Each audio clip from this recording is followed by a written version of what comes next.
In 1967, humanity encountered an alien species on Mars for the very first time, and that was also when the First War began.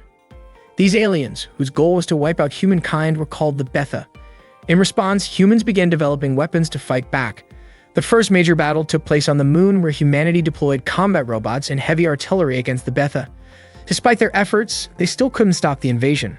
By 1973, human technology had advanced significantly, and the fight against the Betha continued. The aliens showed no mercy, relentlessly attacking humanity and attempting to take over Earth. Then, in 1997, in the imperial capital of Japan, Kyoto, a new chapter of the struggle against the Betha began. That day, 3 students named Aki, Izumi, and Shimeko were standing on a bridge, watching the river flow beneath them. They noticed one of their friends, Yudi, walking toward them while reading a school textbook. The 3 of them waved and called out to her. Yui smiled and walked over to greet them. A moment later, 2 combat robots flew above them, creating a strong gust of wind that nearly lifted their skirts. Yui told her friends that those were tactical surface fighters, combat robots they would one day use after graduation. The specific model was the Type 82 Zukaku, a machine developed by Yui's father. Yui and her friends attended a training academy for the Capital Defense Forces. That morning in class, their teacher explained that soldiers in their first battle against the Betha could usually last only 8 minutes. If they managed to survive beyond that, it would mark the first step toward becoming skilled pilots. While the teacher was explaining, Yui's friends were chatting among themselves.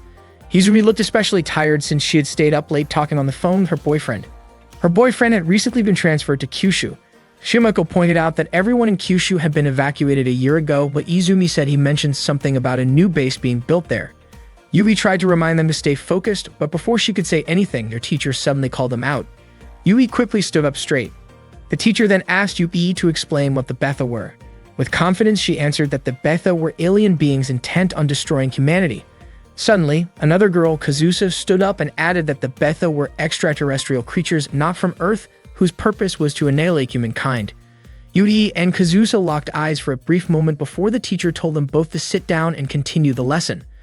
During lunch breaks, several students were seen working on assembling training robots. Meanwhile, Yui and her friends were chatting outside the classroom.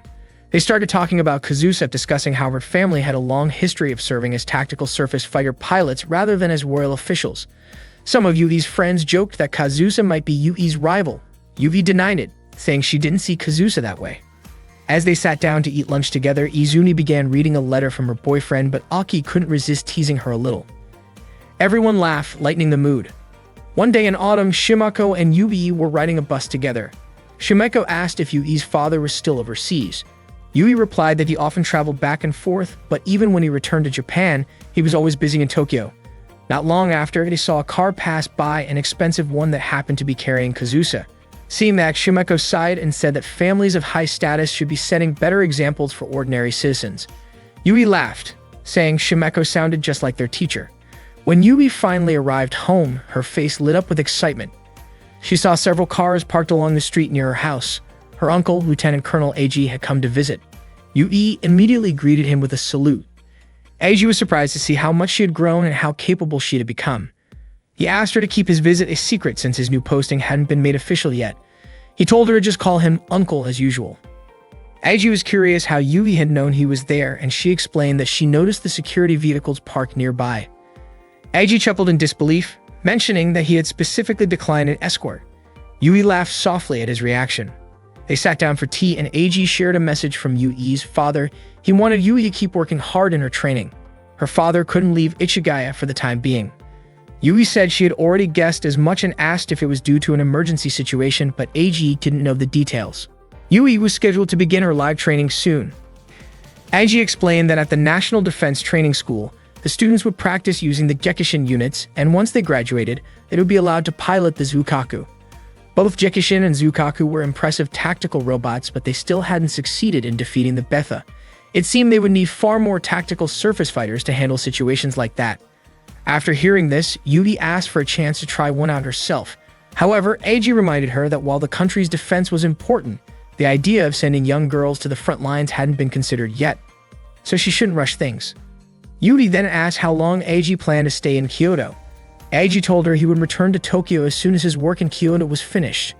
Eiji mentioned that he regretted missing out on Yui's mother's home-cooked meat dishes, and Yui innocently offered to cook for him next time. Eiji laughed softly and patted Yui's head before gazing up at the beautiful evening sky over Kyoto. That night, Eiji and his colleagues visited the Kubun residence to meet Yui.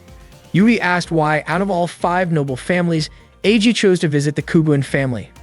Eiji said he wanted to show her something, then handed her a file containing information about a new weapon. Yui expressed her hope that this new weapon could finally bring an end to the war, and Eiji shared that same hope. The next day, Yui and her friends were in the changing room putting on their pilot suits. The suits were tight and form-fitting, which made Aki blush and say they felt a little embarrassing. Shimeko teased Amamiya, saying that a kid like her should be shy about something like that. Meanwhile, Kazusa kept staring at Yui. It was clear she really wanted to beat her. The students climbed into their tactical surface fighters and prepared their protective gear and weapons. Yui and her friends began activating their machines. Once ready, they launched into the air. Their instructor reminded them to stay as close to the ground as possible.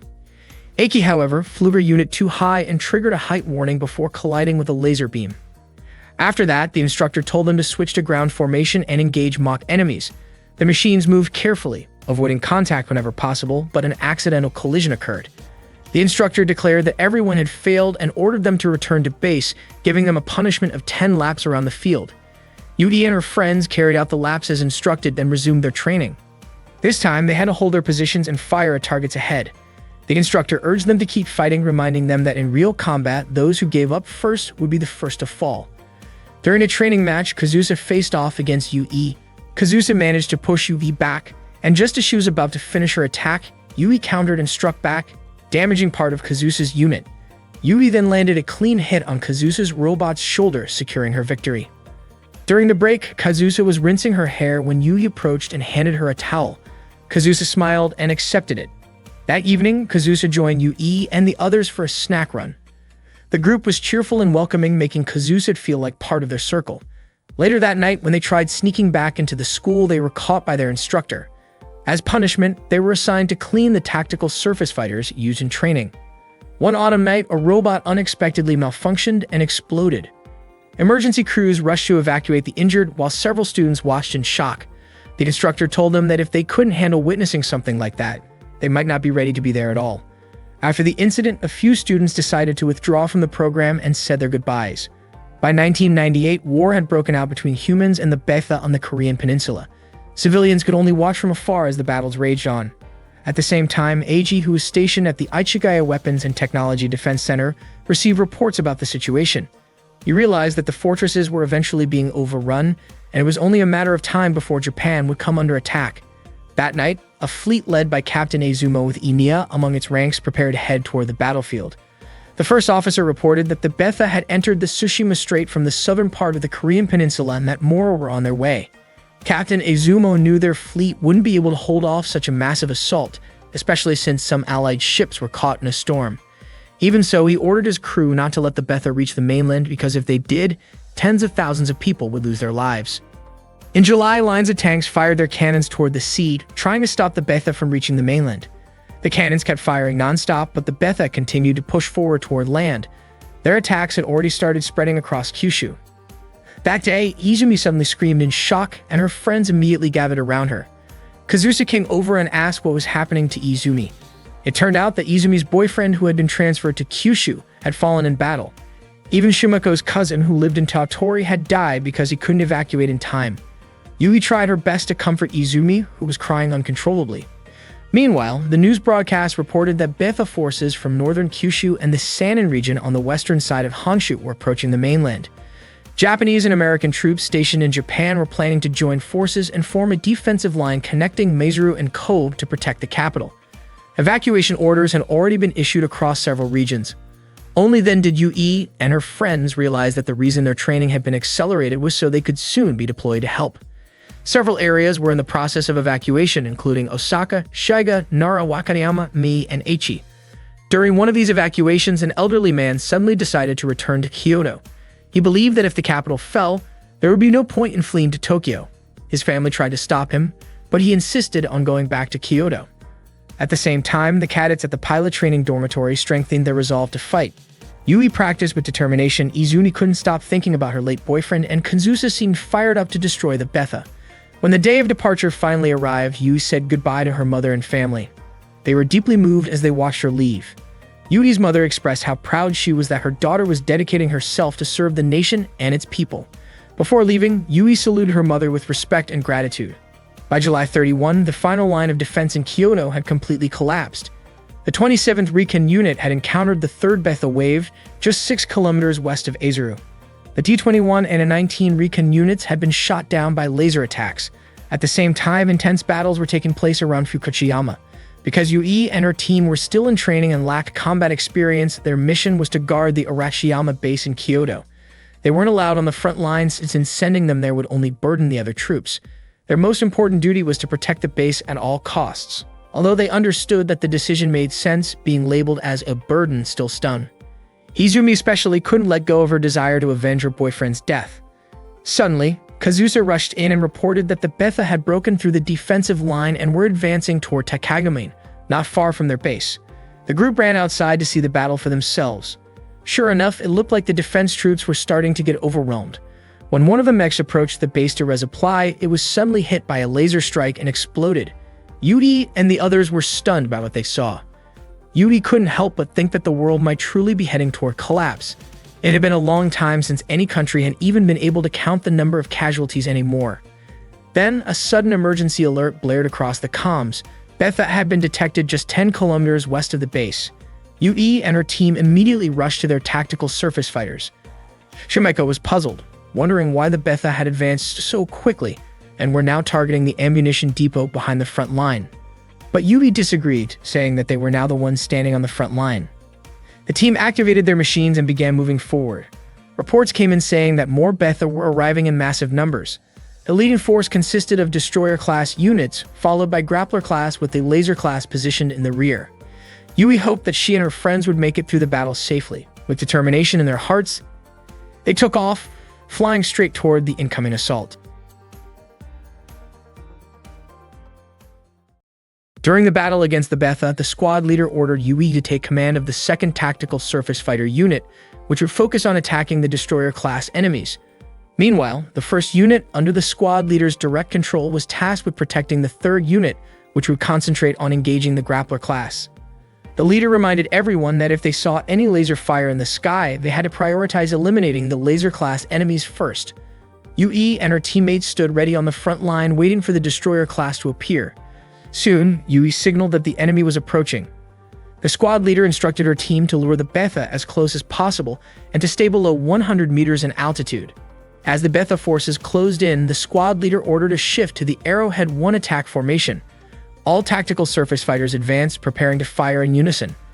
Shimeko appeared nervous and began firing repeatedly at the Betha. Yui quickly reminded her to recall their training on how to deal with the destroyer class. Following Yui's command, the team ascended and opened fire from above.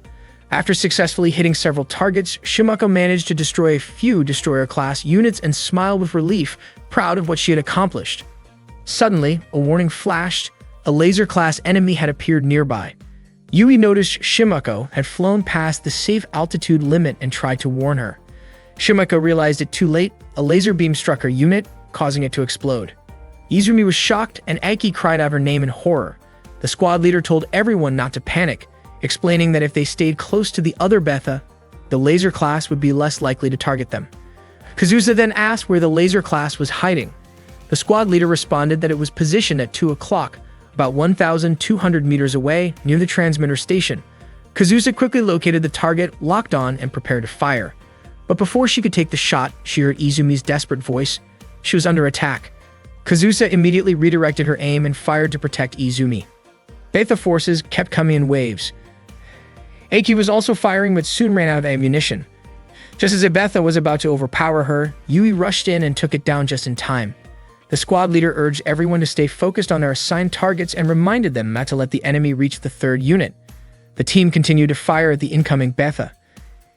Aiki drew her sword and slashed through several enemies. She felt a surge of relief, telling Yui that she had surpassed her 8-minute survival mark. But before Yui could respond, another Betha lunged at Aiki, destroying her unit in a fiery explosion. Yui was devastated by Aiki's death.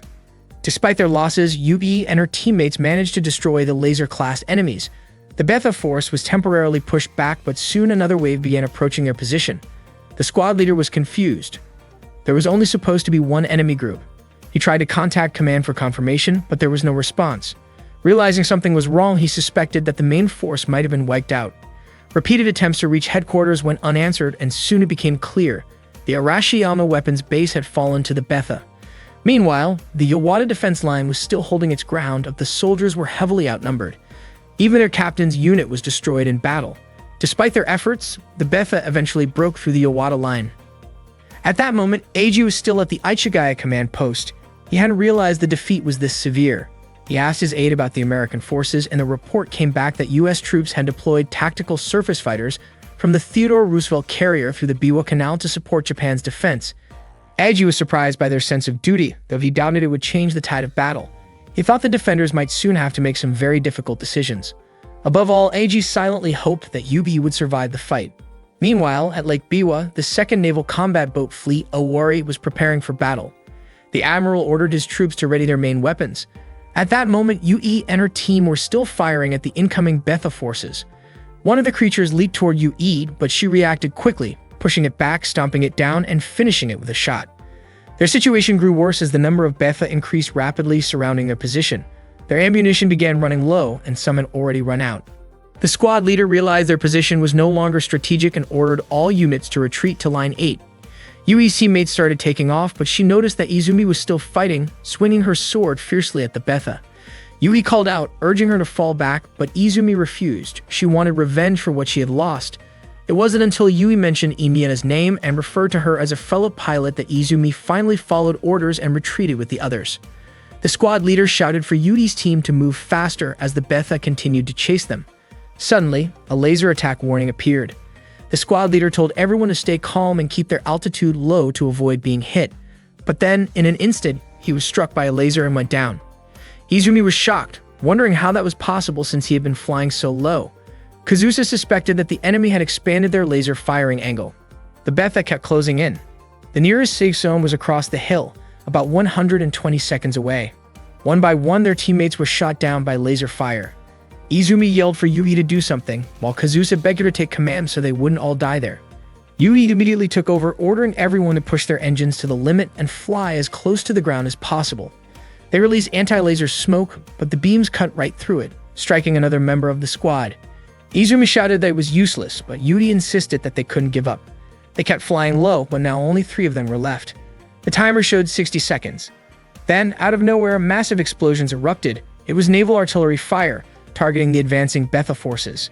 The admiral declared that a soldier's duty was to complete the mission, and that he alone would bear the responsibility for what came next. The bombardment wiped out the Betha that had begun invading the city and nearby residential areas. In the city, monks prayed for the safety of everyone still fighting. The civilians could only watch helplessly as their ancient capital, over 1,200 years old, was destroyed. Mecha units continued firing relentlessly to hold back the Betha. Yui tried contacting the command post, but their ammunition was completely spent. Izumi suddenly remembered something from school, how Betha were said to consume human bodies. The thought terrified her, convinced that they might soon share that fate. Yui told her to hang on, reminding her that the 3 of them had already survived past the 8-minute death limit. Izumi whispered her wish to someday avenge her boyfriend and her fallen friends. Yui reassured her that they could keep fighting, together with the rest of the forces still holding the line. Then Kazusa noticed something on the motion sensors. They scanned the area but saw nothing. Without warning, a Betha burst out from a nearby building and lunged straight at Yui. The creature pinned her mecha to the ground, trapping her underneath. Kazusa wanted to shoot but couldn't risk hitting Yui at such a close range. Yui shouted for Izumi to fire. A moment later, the Betha exploded into pieces. It turned out that Izumi hadn't fired, the shot came from elsewhere. A Type 94 Shiranui Unit 1C landed right in front of them.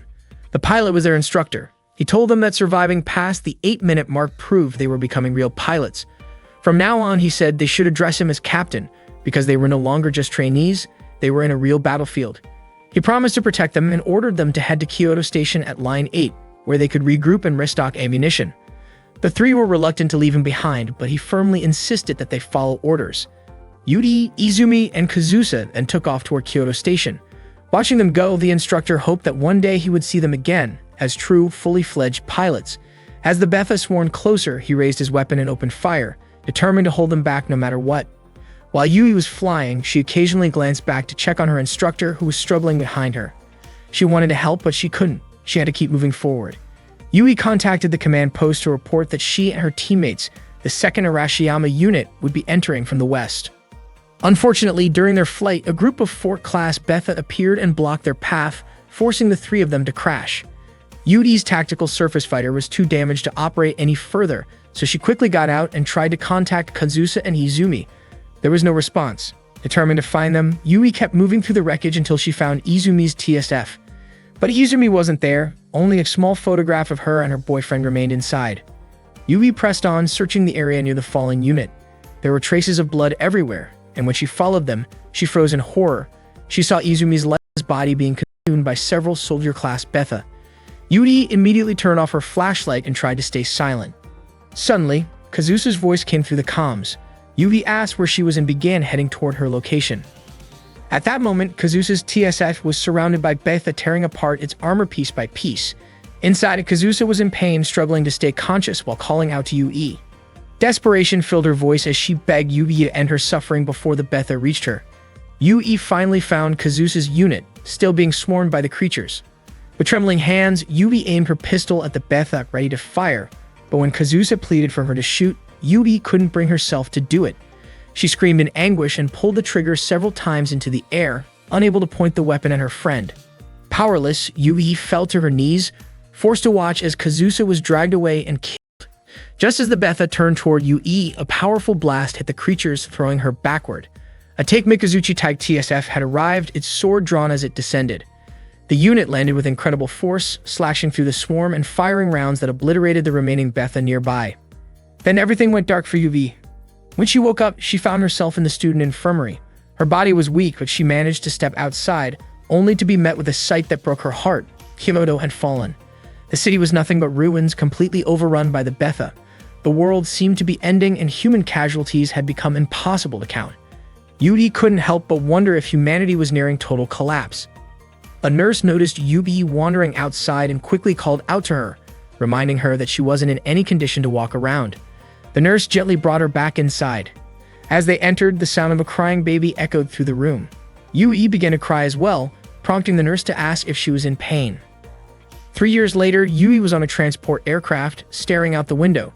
She had made herself a promise, never to cry again. On the day she was rescued and treated at the infirmary, she swore she would never allow the world to fall into ruin ever again. One day, the robot piloted by Teresa was being targeted by the one controlled by Kriska and Inia. Teresa was caught off guard when Kriska managed to lock onto her position. She quickly took off, trying her best to evade the pursuit. Kriska seemed to enjoy it, hoping to see the colors of Teresa's desperation unfold. That same day, on May 2, 2001, a transport plane was flying over Alaska, carrying 2 American soldiers, Yuya and Vincent. Vincent pointed out the Yukon River to Yuya and asked what kind of challenges the spirit of Alaska might have in store for them. Looking rather uninterested, Yuya replied that all he planned to do was eat salmon roe and sleep. Vincent couldn't believe his attitude. He reminded Yuya that they were representatives of the United States and should make their country proud. Yuya, however, dryly commented that it felt more like they had been demoted. Vincent mentioned that the Yukon base was home to tactical surface fighters from all around the world. Hearing that, Yuya recalled the days when he used to fight alongside his friends. Not long after, their plane began its landing approach, but suddenly, an alarm blared, signaling danger.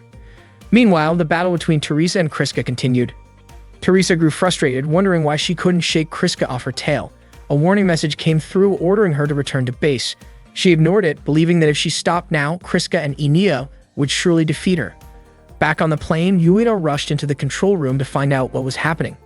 He learned that 2 tactical surface fighters had entered the training zone and were now flying dangerously close behind the aircraft. The pilot was confused about why they were maneuvering that way and began to panic as the situation grew more dangerous. Seeing the pilot's hesitation, Yuya firmly told him to stay calm and keep the plane steady. At that moment, Teresa fired at Kriska. Yuya took over the controls and instructed the pilot not to climb, insisting that they maintain a straight path to the runway. The 2 mecha continued their high-speed chase near the plane. Soon, Kriska locked onto Teresa's position again, which surprised her. Kriska felt a strange sense of satisfaction, knowing she had made Teresa nervous. When the plane finally touched down safely, the pilot sighed in relief, saying Yuya was definitely suited for the Yukon base. Teresa, however, was furious, frustrated that she couldn't outmaneuver Kriska. Kriska asked her command unit for permission to eliminate her target, but Enia quickly urged her not to take things too far. Despite that, Kriska fired another round from above, forcing Teresa's unit to crash. Yuya and Vincent hurried over to the crash site to make sure the pilot was safe. Yuya reached out a hand to help, but Teresa, still angry and embarrassed, refused and shouted in frustration toward Kriska. Meanwhile, Kriska reported to the command post that the opposing pilot had survived. She then flew back toward the base. Enia admitted that she was scared, worrying that Teresa might be seriously hurt. Kriska reassured her, saying that Teresa was fine and she had confirmed it herself. Enia asked whether their own tactical surface fighters, or even they themselves, might end up destroyed someday. Kriska confidently told her not to worry, promising that she would protect her. Enia smiled, feeling relieved and trusting Kriska completely. At the same time, Teresa, Yuya, and Vincent were being escorted to their dormitory. Vincent was amazed by the number of tactical surface fighters stationed there. He guessed that the base was truly serious about gathering top pilots and machines from around the world. With that kind of collaboration, he believed humanity would finally stand a chance against the Betha. The project, known as Prominence, was an international initiative to develop the next generation of tactical surface fighter technology. The United Nations had designated the Yukon base as a central hub for foreign military units that had lost their home countries, allowing them to continue research and development. The ultimate goal was to bring together test pilots and prototype mecha from every nation, creating a bridge for shared knowledge and technology in the advancement of tactical surface fighters. Teresa rolled her eyes at Vincent's excitement, teasing him for acting like he had never seen a tactical surface fighter before. She asked where he came from, and Vincent proudly said he was from Groom Lake, Nevada, home to one of America's biggest research facilities. Noticing the pilot insignias on Yuya's and Vincent's uniforms, Teresa asked if they were both pilots. Yuya confirmed it. Vincent then told Teresa she should thank Yuya, since without him, her crash might have been far worse. Yuya, however, said that Teresa had handled it herself. Curious, he then asked what kind of pilots the Terminator team were, but Teresa admitted she didn't know much about them either. Meanwhile, Yui was walking alone, feeling lost in the unfamiliar place she had just arrived at. Suddenly, Enia appeared and asked if Yui had lost her way. Enia then kindly showed her the right direction. Yui smiled, feeling a bit embarrassed for getting lost there. Enia was sure that Yui had just arrived, since the look and color of her uniform made it obvious to her. Not long after, Kriska showed up, and Enia immediately ran over to greet her. Yui finally reached the 3rd Allied Forces base, the Yukon Operations Command Center. That day, she was accompanied by Ibrahim as they headed toward a meeting room. Ibrahim introduced the members of their new team. 2nd Lieutenant Yuya, a skilled pilot from the U.S. Tactical Military School, 2nd Lieutenant Stella from Sweden, 2nd Lieutenant Vincent from Italy, 2nd Lieutenant Teresa from Nepal, and Lieutenant Yui herself, representing the Japanese Imperial Forces. Ibrahim, who came from Turkey, held the rank of lieutenant and served as the captain of the Argos unit. Ibrahim explained that their team would be participating in the development of the XFJ project. Suddenly, a man walked in and said that the XFJ project was a joint development effort by the Boeing Corporation based on Japan's Type 94 tactical robot model. Ibrahim introduced the man as Frank, a technical advisor from Boeing. He then explained that the purpose of the day's training was for all XFJ project members to get to know each other better. Valerio asked if they were going to infiltrate Lilfort, but Ibrahim denied it. Instead, he said they would take on something more challenging, Case 47, which involved a region filled with laser-class Betha units. Yuya quietly looked around at his teammates and realized that Italy, Sweden, and Japan were all countries that had lost territory to the Betha. He began to think that this project wasn't simply about cooperation between the US and Japan. Ibrahim then divided them into teams. Team A consisted of Valerio and Teresa, while Team B included Stella and Yuya. Yuya was assigned to take the captain's tactical robot for the mission. Teresa immediately questioned why Yuya was using the captain's unit. Ibrahim explained that Yuya was the lead pilot for the XFG project. Teresa didn't seem to take it well and questioned why Yuya was chosen as the main pilot. Ibrahim simply told everyone to prepare their tactical robots by 1325. Afterward, Teresa and Stella changed into their pilot suits in the locker room. Teresa complained about Yuya being the captain and said she felt sorry for Stella for having to look after the newcomer. But Stella thought Yuya seemed decent enough. Teresa was surprised that someone like Yuya fit Stella's type, but Stella just smiled. Confidently, Teresa said she could beat Yuya in less than 30 seconds. Stella advised her not to underestimate him, reminding her that Yuya was a Raptor test pilot. Teresa brushed it off, saying it didn't matter, and claimed she would make sure Yuya passed Argo's so-called initiation. Meanwhile, Valerio asked Yuya what brought an elite American pilot to the base. Yuya replied that there were many reasons for him being there. Suddenly, Teresa approached them, clearly upset. She protested that she couldn't accept Yuya piloting the captain's unit, even though it was a direct order. Hearing her complaints, Yuya calmly offered to let her take the captain's unit instead. Teresa, irritated, asked if Yuya thought he was better than her. Yuya replied that he had never actually operated a captain's unit before, so he would rather use his standard tactical robot. Teresa said she would switch with him if that was what he wanted. Yuya agreed and began walking away. Still annoyed, Teresa followed him and told him he should be thankful that she was willing to switch. Yuya gently patted her head before leaving. Teresa fumed and shouted that he shouldn't come crying to her later if he regretted it. Yuya climbed into his tactical robot and Vincent immediately scolded him for switching units without thinking about the mechanics involved. Yuya replied that the system error rate of a tactical robot was only about 1%, then complimented Vincent's skill. Vincent smiled proudly, claiming to be the best mechanic in the world. After that, Yuya said his goodbyes and began the launch sequence. The tactical robot moved forward and took off. At the same time, Ibrahim, Yudi, and Frank monitored the mission from the command center, while the control post guided their tactical training through the operation. At that time, the Argos team had already entered the training arena. Yuya asked if Stella had seen their opponent, but she hadn't yet. There were too many signal jammers in the area. Realizing they could only rely on visual detection, Yuya told Stella to keep trying to locate the enemy. He said he had no intention of losing, and Stella replied that as a skilled pilot herself, she also wanted to win. Moments later, Valerio locked onto Yuya's position. Noticing the danger, Yuya quickly evaded while Valerio kept firing and teasing him, calling him Top Gun, because American weapons were known to be some of the best in the world. Yuya kept dodging the attacks, surprised by how agile Valerio was even in such a narrow space. He hadn't expected Valerio to be the one attacking. He had thought it would be Yui instead. Before long, Teresa appeared and opened fire on Yuya. She declared that Yuya was her target and told Valerio to back off. Yuya dodged Teresa's shots and realized that her active unit had a clear advantage in speed. Soon, Teresa and Valerio cornered Yuya together, but suddenly, a precise shot from Stella almost hit Valerio. He was startled and felt lucky that the attack missed. It had been perfectly timed. Yuya and Stella focused their fire on Teresa, who tried to evade but found Valerio blocking her path. Frustrated, she told him to take care of Stella instead. Teresa continued chasing Yuya and fired another burst that nearly hit Valerio by accident. She checked her ammo. Only about 300 rounds of her 36mm bullets remained and grew irritated that none of her shots had landed properly on Yuya. Meanwhile, Valerio and Stella moved toward Area D. Yuya's tactical surface fighter had developed an issue in its right arm. Watching from the control room, Ibrahim remarked that Yuya was doing fairly well, but Frank commented that Yuya seemed to be struggling against the active unit. Valerio kept chasing Stella, who smiled and said that he would probably regret it later. At the same time, Teresa was still on Yuya's tail. Yuya turned and began shooting at her from above, landing a few hits.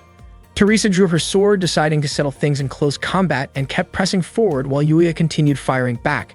When his bullets finally ran out, he threw his weapon toward her as a distraction and flew upward to create distance. Frank admitted that Yuya was impressive, but Ibrahim noted that Teresa was a close combat expert. Yuya then drew his own sword and charged at her. Teresa turned to intercept, but Yuya intentionally rammed into her to break the engagement.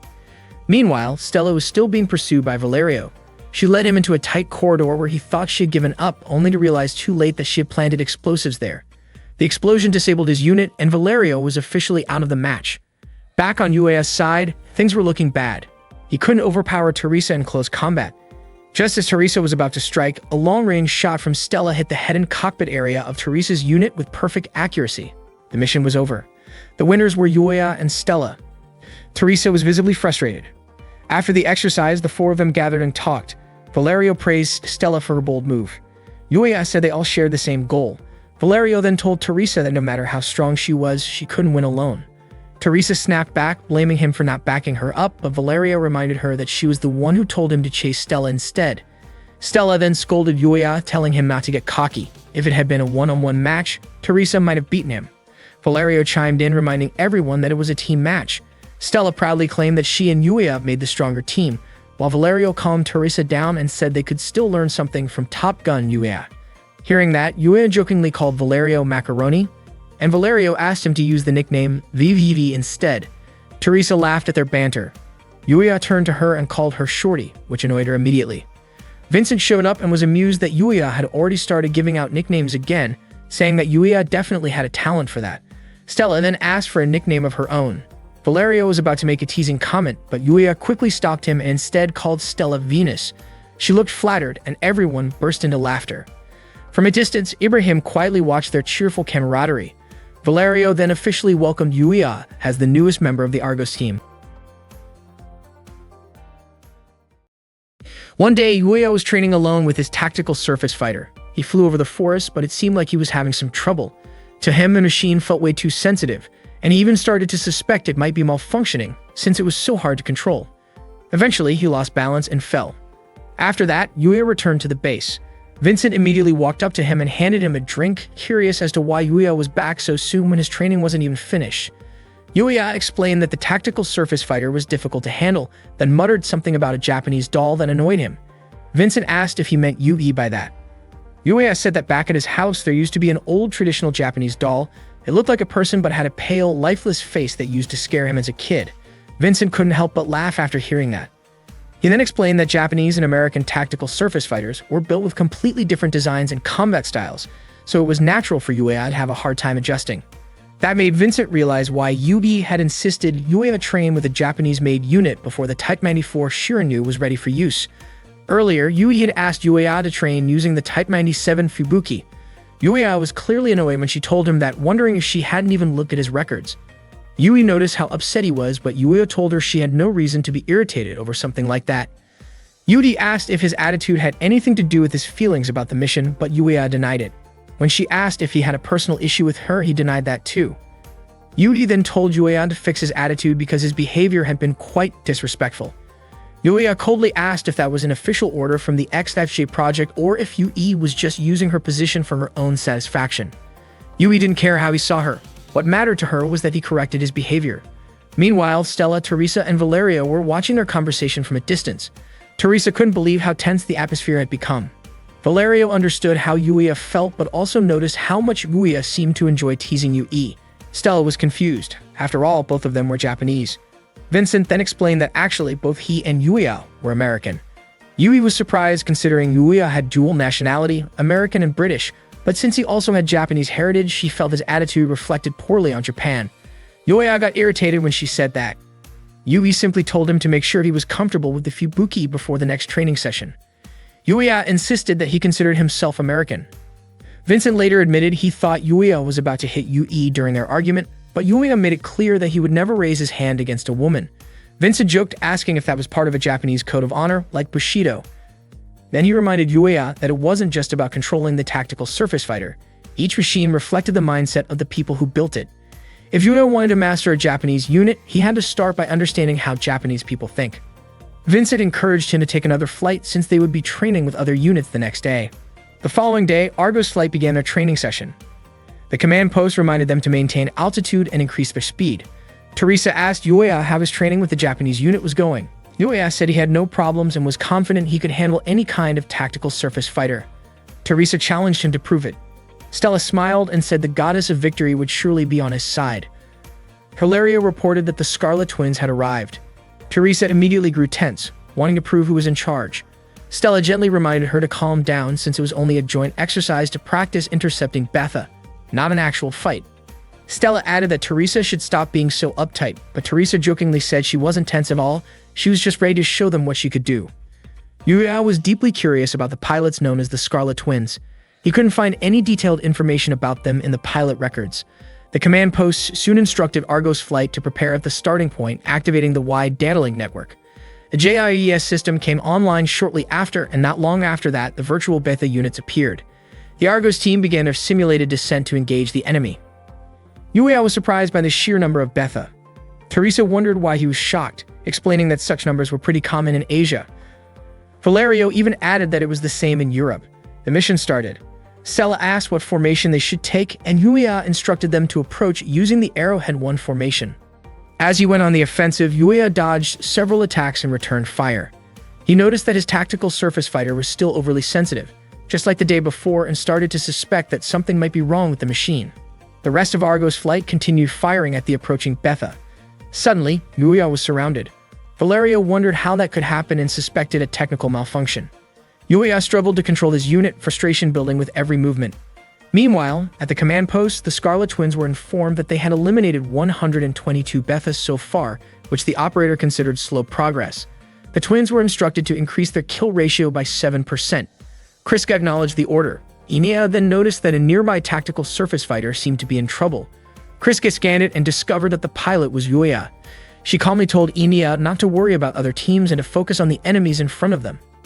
At that moment, Yuya was almost struck by a Betha, but Teresa provided cover fire from above, saving him. She was confused as to why Yuya seemed to be struggling so much. Valerio and Stella closed in to assist as the number of Betha continued to rise and surround Yuya. Together, they cleared the immediate area, though Yuya remained silent, still having trouble controlling his machine. After the training session ended, Yuya was visibly frustrated, feeling that he had only slowed his teammates down. Vincent tried to calm him, saying that what he needed was simply more practice, but Yuya told Giselle that it wasn't that simple. Just then, Yui arrived and suggested that the issue might be because Yuya couldn't handle the Fubuki unit properly. She said that if he truly understood his tactical surface fighter, that problem wouldn't happen, just like how she could make fine adjustments instead of forcing it forward all the time. Yui bluntly stated that the Fubuki model was poorly optimized. Vincent nearly stepped in to stop her, but Yui continued, saying she wanted Yuya to hear her out. Yuya explained that the unit's main engine was too weak, only performing well at certain speeds, and that its extreme maneuverability made it hard to balance. Yui disagreed, claiming that the Fubuki was actually one of the most user-friendly models among Japan's tactical surface fighters.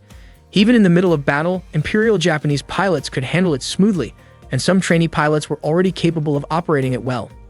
She concluded that Yuya's control was below even that of a Japanese trainee and remarked that he lacked the natural feel for the unit. The insult left Yuya stunned. Later that evening, Yuya went out for a walk alone. He admitted to himself that the Fubuki wasn't actually broken, but he still couldn't accept Yui's harsh words so easily. A sudden gust of wind caught his attention. Inia appeared and asked if he was feeling cold. When Yuya turned toward her, he told her he was fine. Inia commented that he looked like someone who had just been scolded, but Yuya denied it.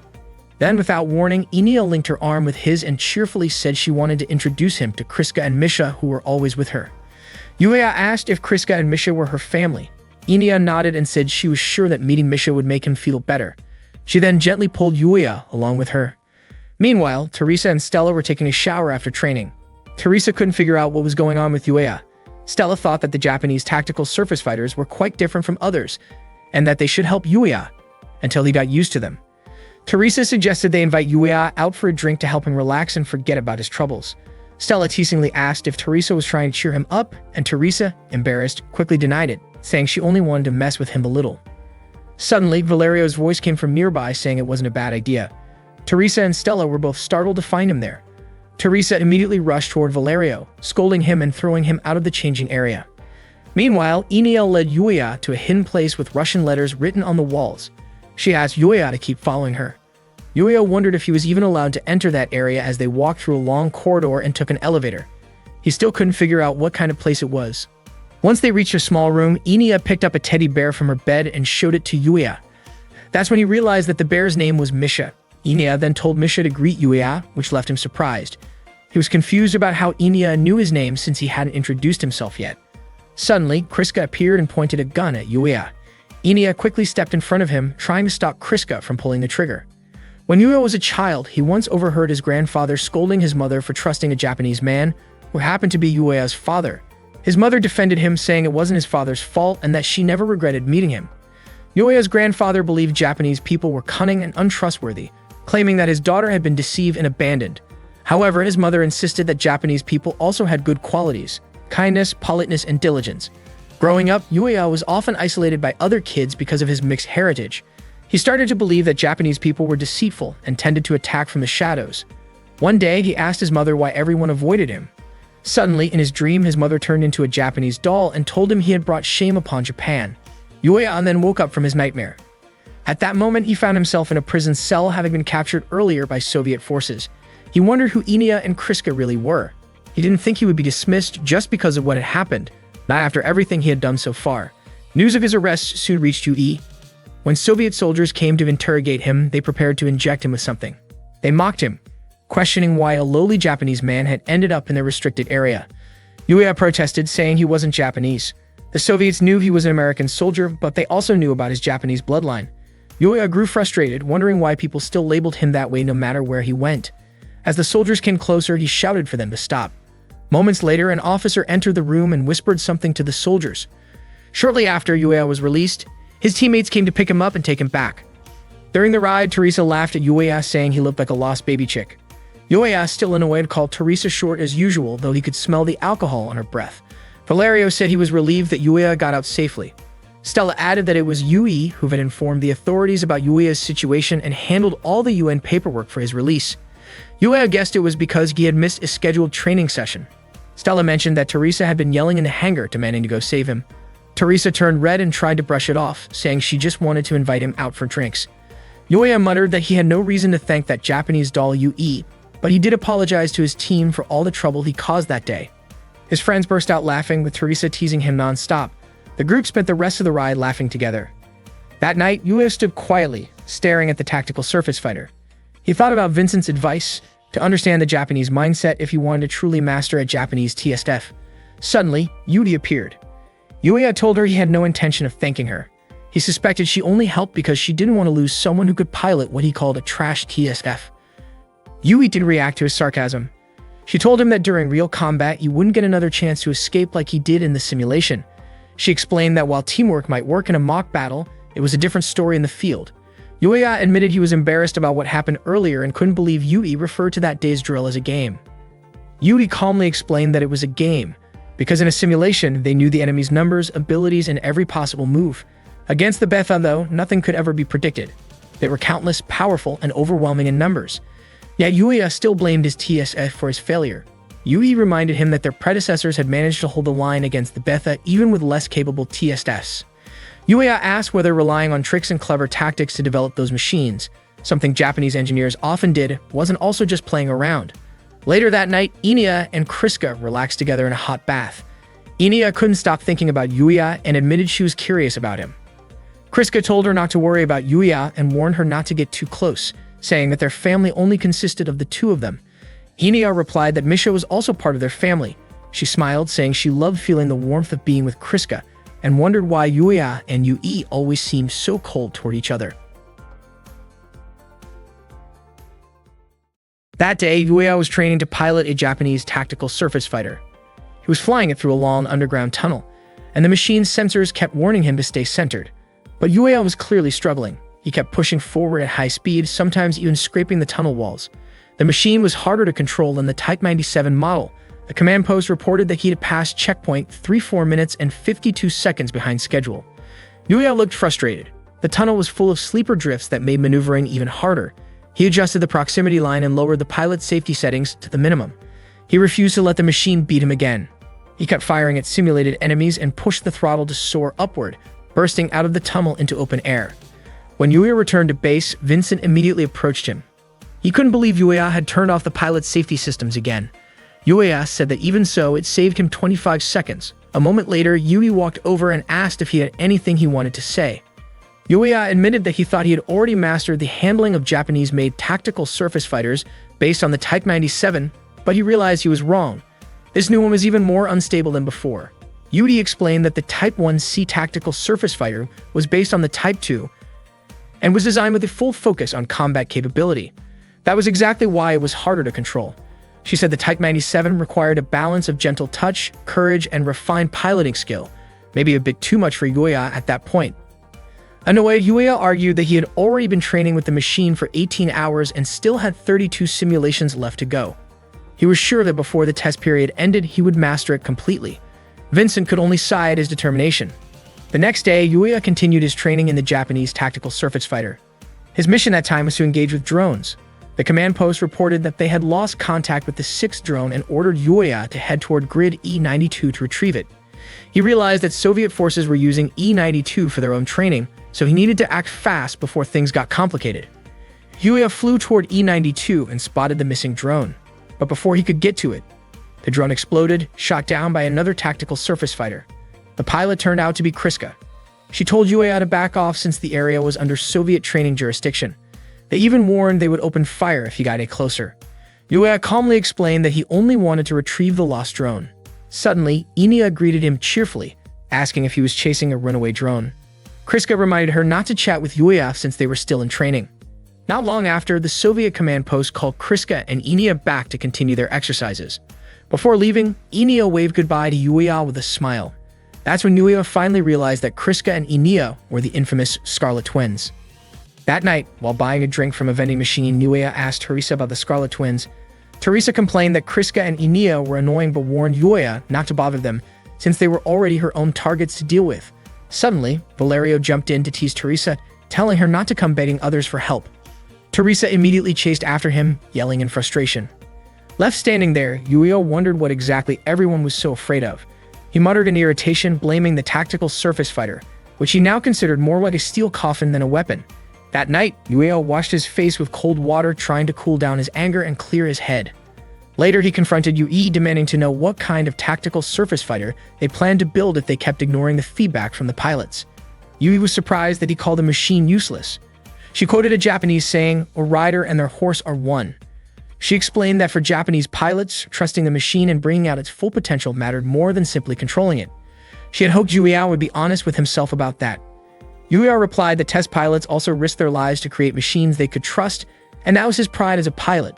He refused to let another pilot die in a tactical surface fighter he had tested. Yui, however, told him that his pride didn't matter and walked away. Confused, Yuya asked why she was leaving like that. Yui turned back and said the XSG project wasn't made to satisfy a test pilot's pride. His obsession with American-style design was practically taking over the project. She told him not to disappoint her again. Yuya shouted back in anger, but Valerio quickly stepped in to calm him down. Still, Yuya couldn't accept being accused of trying to take over the project. The next day, Yuya and his friends went out for drinks at a bar. Teresa vented her frustration by chugging her drink, and Yuya couldn't help wondering what was bothering her. Stella smiled and said that Teresa was upset because of what had happened to Yuya earlier. Apparently, Vincent had to stop Teresa when she got emotional after seeing Yuya argue with Yui. That was when Yuya realized that his friends had actually seen the whole argument. Valerio mentioned that Yui came from a noble samurai family and was also a member of the Imperial Royal Guard, one of Japan's elite units. Teresa then told everyone to drop the topic, reminding them that the night was supposed to be Yuya's welcome party. They all raised their glasses and toasted to Yuya's arrival in Alaska. A moment later, the bar waitress brought them some snacks.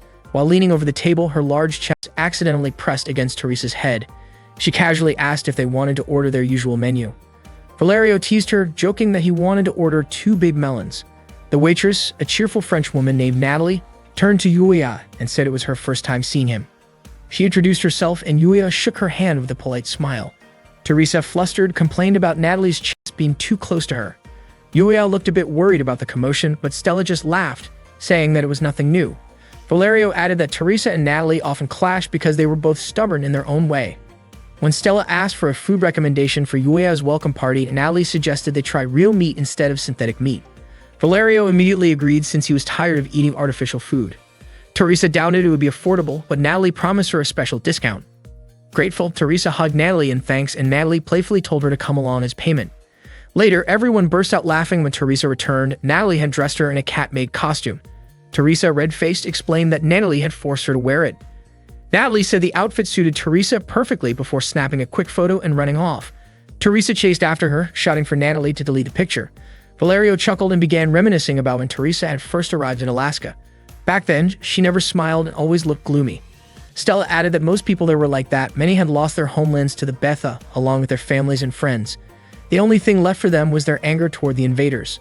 Valerio reminded everyone to have fun while they still could. Yuya realized that all of them were fighting on the front lines against the Betha, just like him. Maybe the burdens they carried were even heavier than his. He began to wonder if Yui might be carrying that same kind of pain too. That night, Yui was taking a bath, lost in thought about the tactical surface fighters. The American-made model and the Shirinu Type 2 had completely different designs and operating systems, yet Yuya had managed to master both so quickly. She was certain his skills were exceptional, but she still believed he hadn't reached his full potential yet. Meanwhile, Yuya stood alone, quietly staring at the tactical surface fighter. Vincent approached and asked if Yuya was up late thinking about Princess Yui. Yuya looked confused, wondering why Vincent called her that, and guessed that Vincent must know her well. Vincent replied that she reminded him of someone, Yuya himself. Vincent explained that back then, Yuya used to hold himself back when he shouldn't, and that he wasn't always honest with his own feelings. It was the same way he approached his machine. The real issue, Vincent said, was how deeply Yuya understood it, especially since the unit was built by a country that had lost much of its land to the Betha. Yuya asked what exactly he didn't understand about the machine. Vincent said that while Yuya was a skilled pilot in America, tactical surface fighters worked differently depending on which country built them. If he adjusted the machine as if it were American-made, Japanese pilots would struggle to use it. Vincent explained that American units focused more on raw power, while Japanese models relied on aerodynamic features like the shoulder armor and the horn-like sensors on the head. What really mattered, he said, was how well a pilot could synchronize with the machine. Yuya thought for a moment and asked if that was what people meant by the saying, "A rider and his horse move as one." Vincent didn't quite understand the proverb, so he used a different example. He said that working with a machine was like working with a partner. It wasn't just about doing things your own way, but about understanding and moving in harmony with the other side. Yuya sighed, wondering why Vincent always turned things into comparisons like that. Vincent just laughed and said maybe Yuya should try being a little more open-minded toward Yui. Yuya frowned, not sure what to make of that, but he couldn't help smiling faintly at Vincent's teasing tone. During the next training session, Yuya finally began to grasp the theory. All that was left was to figure out how much mutual understanding he and the Type 94 second could develop. Yuya decided not to force it. Ibrahim started giving signals to begin Case 23. The Argos team prepared, and once GIVES was activated, they landed and got ready for battle. They started firing at the Betha. At that moment, the command post reported that the Type 94's test parameters were far lower than the day before. Ibrahim was puzzled previously. Yuya had always done whatever he wanted, but this time he seemed to let the tactical surface fighter take the lead. Not long after, Yuya lost his balance and fell. A Betha moved in to attack, but Teresa quickly saved him by shooting it down. She was surprised that Yuya had gone down so quickly. Frustrated, Yuya snapped back, calling Teresa a cat-eared maid.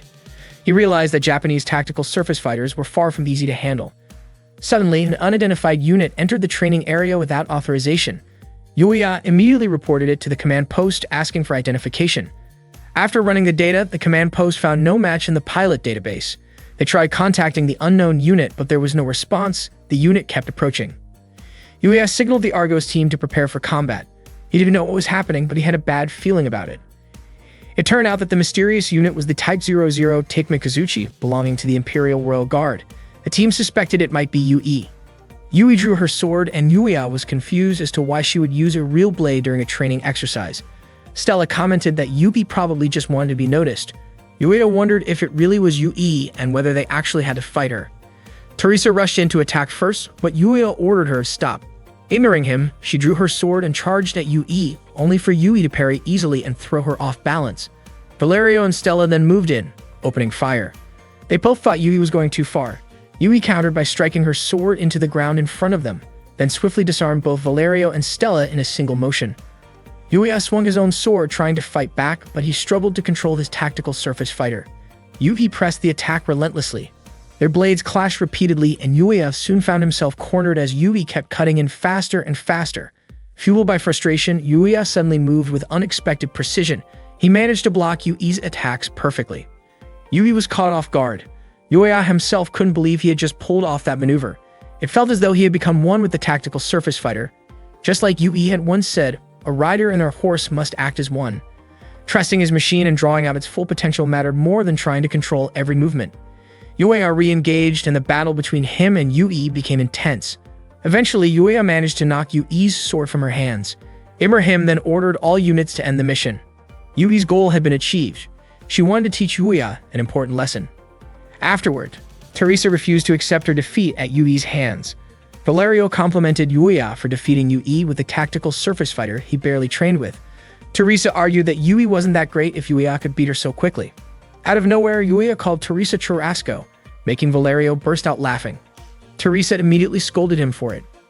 Yuya smiled, confident that once he mastered his tactical surface fighter, their team would become even stronger. That evening, Yui stood quietly, watching the orange sunset. Inia appeared beside her and asked if she had been teaching Yuya. Inia said Yui was just like Yuya, and also like Kriska, because all of them were kind people. Then, Inia said goodbye and left with a gentle smile. On June 21, 2001, Yui and the Argos squad were stationed in the West Indies, specifically at the Guadeloupe base. That morning, Valerio complimented Yui on her tropical outfit, saying it made their trip even more enjoyable. Yuya asked if Valerio had come there just to have fun, and Valerio replied that half of their training felt like that anyway. Earlier, Ibrahim had announced that the Argos squad would undergo a physical endurance test in the tropical environment while also doing a photo session for the media, both to boost morale and to promote their mission. The Idar squad from the Soviet side, including the Scarlet Twins, would also participate in the event. Teresa was assigned as the person in charge of the Argos squad during this operation. Teresa was puzzled about why she had been chosen for the role. Ibrahim explained that the decision came from the public relations team, and this mission could also show that both sides, who once clashed during the previous incident, had now reconciled. Ibrahim added that this was a good opportunity for Teresa to rebuild her reputation. With no other choice, she accepted the role. Enia waved her hand and smiled at Yuya. Stella encouraged everyone to make the most of the occasion since moments like these didn't happen often. Valerio put an arm around Yuya's shoulder and invited him to relax at the lodge. Valerio joked that going there might let them see a different side of the women around the base. Valerio led Yuya towards some bushes, but to Yuya's surprise, Valerio's real intention was to peek at the girls who were bathing nearby. Yuya, clearly uncomfortable, refused to take part in that, so Valerio went off alone. Concerned, Yuya thought it would be better to warn the girls. At that time, Stella was taking a bath. Not long after, Yuya knocked on the door of her lodge to let her know about the situation. When Stella opened the door, Yuya was startled to see her still wrapped in a bath towel. His face turned red and he froze for a moment before quickly telling her to be careful because there had been rumors of someone suspicious lurking around. After giving the warning, he hurried away. Stella was a bit surprised. She hadn't expected Yuya to be that innocent. That evening, during a group dinner, Jersey expressed his hope that the Argos and Eindar units could become a symbol of unity for all humanity. He also wished for both squads to grow closer and get to know each other better. Then he invited everyone to raise their glasses for a toast. Vincent asked Valerio why his face looked so red, wondering if it was from too much sun. Valerio didn't deny it, trying to laugh it off. Around that time, Stella told Teresa that she had seen someone suspicious wandering near the base. Teresa found it odd since the place was supposed to be a secure military facility. Stella explained that the person ran off when a strong, hot gust of wind swept through the area. Valerio, embarrassed, quickly changed the topic by offering Yuya some food. Yuya's attention, however, was caught by Yui, who was standing alone by the shore, staring at the ocean. Yui was quietly reflecting on her goal. She had wanted to train Yuya to fight using the tactical surface fighter, but in the process, she might have hurt other pilots. She found it troubling since the active eagle was never designed for close combat. If her emotions had influenced her actions, she felt she had failed as the head developer. Suddenly, a commotion broke out between Teresa and Enia. Teresa was upset because Enia had thrown away the food she offered her. Enia said she didn't need it. Teresa argued that she was just trying to be kind, but Enia didn't seem to appreciate it. Enia said she was only there to follow orders and refused to eat the meat Teresa gave her. She added that Teresa liked to yell because she was insecure, and that shouting wouldn't scare her. Kriska stepped in and gently pulled Enia away while Vincent and Valerio tried to calm Teresa down. Kriska suspected it might have been some kind of misunderstanding and wondered what Teresa was trying to do. Enia said she simply had a bad feeling about Teresa. Stella, observing from a distance, commented that it seemed like the Russian pilots couldn't understand simple kindness, and she wondered if Kriska and Enia had any intention of getting along with the others. Kriska responded that she and Enia were only there to fulfill their duties. Then she took Enia and left. Teresa shouted after them, saying their argument wasn't over yet. Ibrahim stepped in and reminded everyone to calm down and remember why they were there in the first place. Teresa admitted that she just couldn't get along with people like Kriska and Enia. The next morning, the girls put on their bikinis and played beach volleyball together. Jersey gathered everyone for a friendly competition. After deciding teams with a quick round of rock, paper, scissors, they split into two groups, one for the rubber boat race and another for beach volleyball. Enia started crying because she didn't want to be separated from Kriska. Kriska gently reminded her that this was part of their assignment, but Enia still refused to join. She said the ocean scared her and clung tightly to a palm tree. Kriska kept trying to convince her to participate, but Enia wouldn't budge. Teresa couldn't understand why Enia was acting that way. When it became clear that Enia wouldn't take part, Kriska and Yui both volunteered to join the race in her place. Teresa happily agreed and told them to enjoy the boat race. Yui and Kriska climbed into the inflatable boat and started paddling together. Meanwhile, Vincent was rowing with Yuya. Vincent had actually wanted to play beach volleyball, but since the teams had already been decided by rock, paper, scissors, he went along with it. At that time, Valerio was already playing volleyball with the others. As Vincent and Yuya rowed, they noticed something strange about Yui and Kriska's boat. It looked like something was wrong. Concerned, Yui jumped into the water and started swimming toward them. She asked Vincent to go back to the island and tell the others what was happening, while Yuya would check on Yui and Kriska himself. Kriska's body had gone weak. Yui begged her to hold on, calling her name again and again, not understanding what was happening. Before long, Yuya reached their boat. He was shocked to see Kriska's condition. Yui explained that Kriska had suddenly fainted. Her face had started to look pale ever since they began rowing, but when Yui asked if she was okay, Kriska insisted she was fine. Yuya suspected she might be seasick. Yui didn't know that was possible, but she agreed they should head back to the island. Yuya told her to take care of Kriska while he handled the paddling. Yui handed him the oar and gently laid Kriska's head on her lap. Unfortunately, just as they began to move, light rain started to fall. They decided to head toward the nearest island instead. By the time they reached the shore, the rain had turned heavy, and the sky was growing darker. Together, they tried to pull the rubber boat onto the beach. Yui was so exhausted that she fell to the ground. Yuya quickly tied the boat to a nearby tree to keep it from being carried away by the waves. He asked about Kriska's condition. Yui wanted to wrap her in a blanket but realized they didn't have an emergency one with them. Yuya mentioned that standard military kits usually included basic first aid. Yui said what mattered most right now was keeping Kriska warm and finding shelter as soon as possible. Yuya and Yui lifted Kriska and started searching for a place to take cover. They walked through the pouring rain and Yuya guided them uphill, hoping to find shelter. Yui stumbled from exhaustion but said she was fine. Yuya was worried, but she insisted she was just tired and urged him to keep going because she was truly worried about Kriska. However, Yui's leg had become too painful to move. Yuya asked when it started hurting and she admitted it happened when she slipped earlier after they first landed on the island. It hadn't hurt much at first, but the pain had gradually worsened. Yui told Yuya to go ahead and apologize for slowing him down. She asked him to carry Kriska first, saying she would catch up later. She didn't want to see Kriska left like that. Yuya nodded and carried Kriska in his arms, promising to return soon. Yui tried to stop him from coming back right away, reminding him to build a fire first so Kriska could stay warm. After they left, Yui tried to stand but couldn't. The pain in her leg was too strong. She felt embarrassed. All this trouble just because she had slipped. Her body started to feel feverish and eventually she drifted off asleep. In her dream, she saw Kazusa calling out for help. The nightmare was so vivid and frightening that it startled her awake. Yui tried to walk again, but after only a few steps, she stumbled and fell. Not long after, Yuya came running and called out for her not to push herself too hard. He apologized for making her wait so long. Yui was surprised to see Yuya return and asked about Kriska's condition. Yuya told her not to worry and immediately checked her injured leg. The swelling was worse than he expected. Yui questioned why Yuya would leave someone unconscious alone, but Yuya said he didn't have time to explain.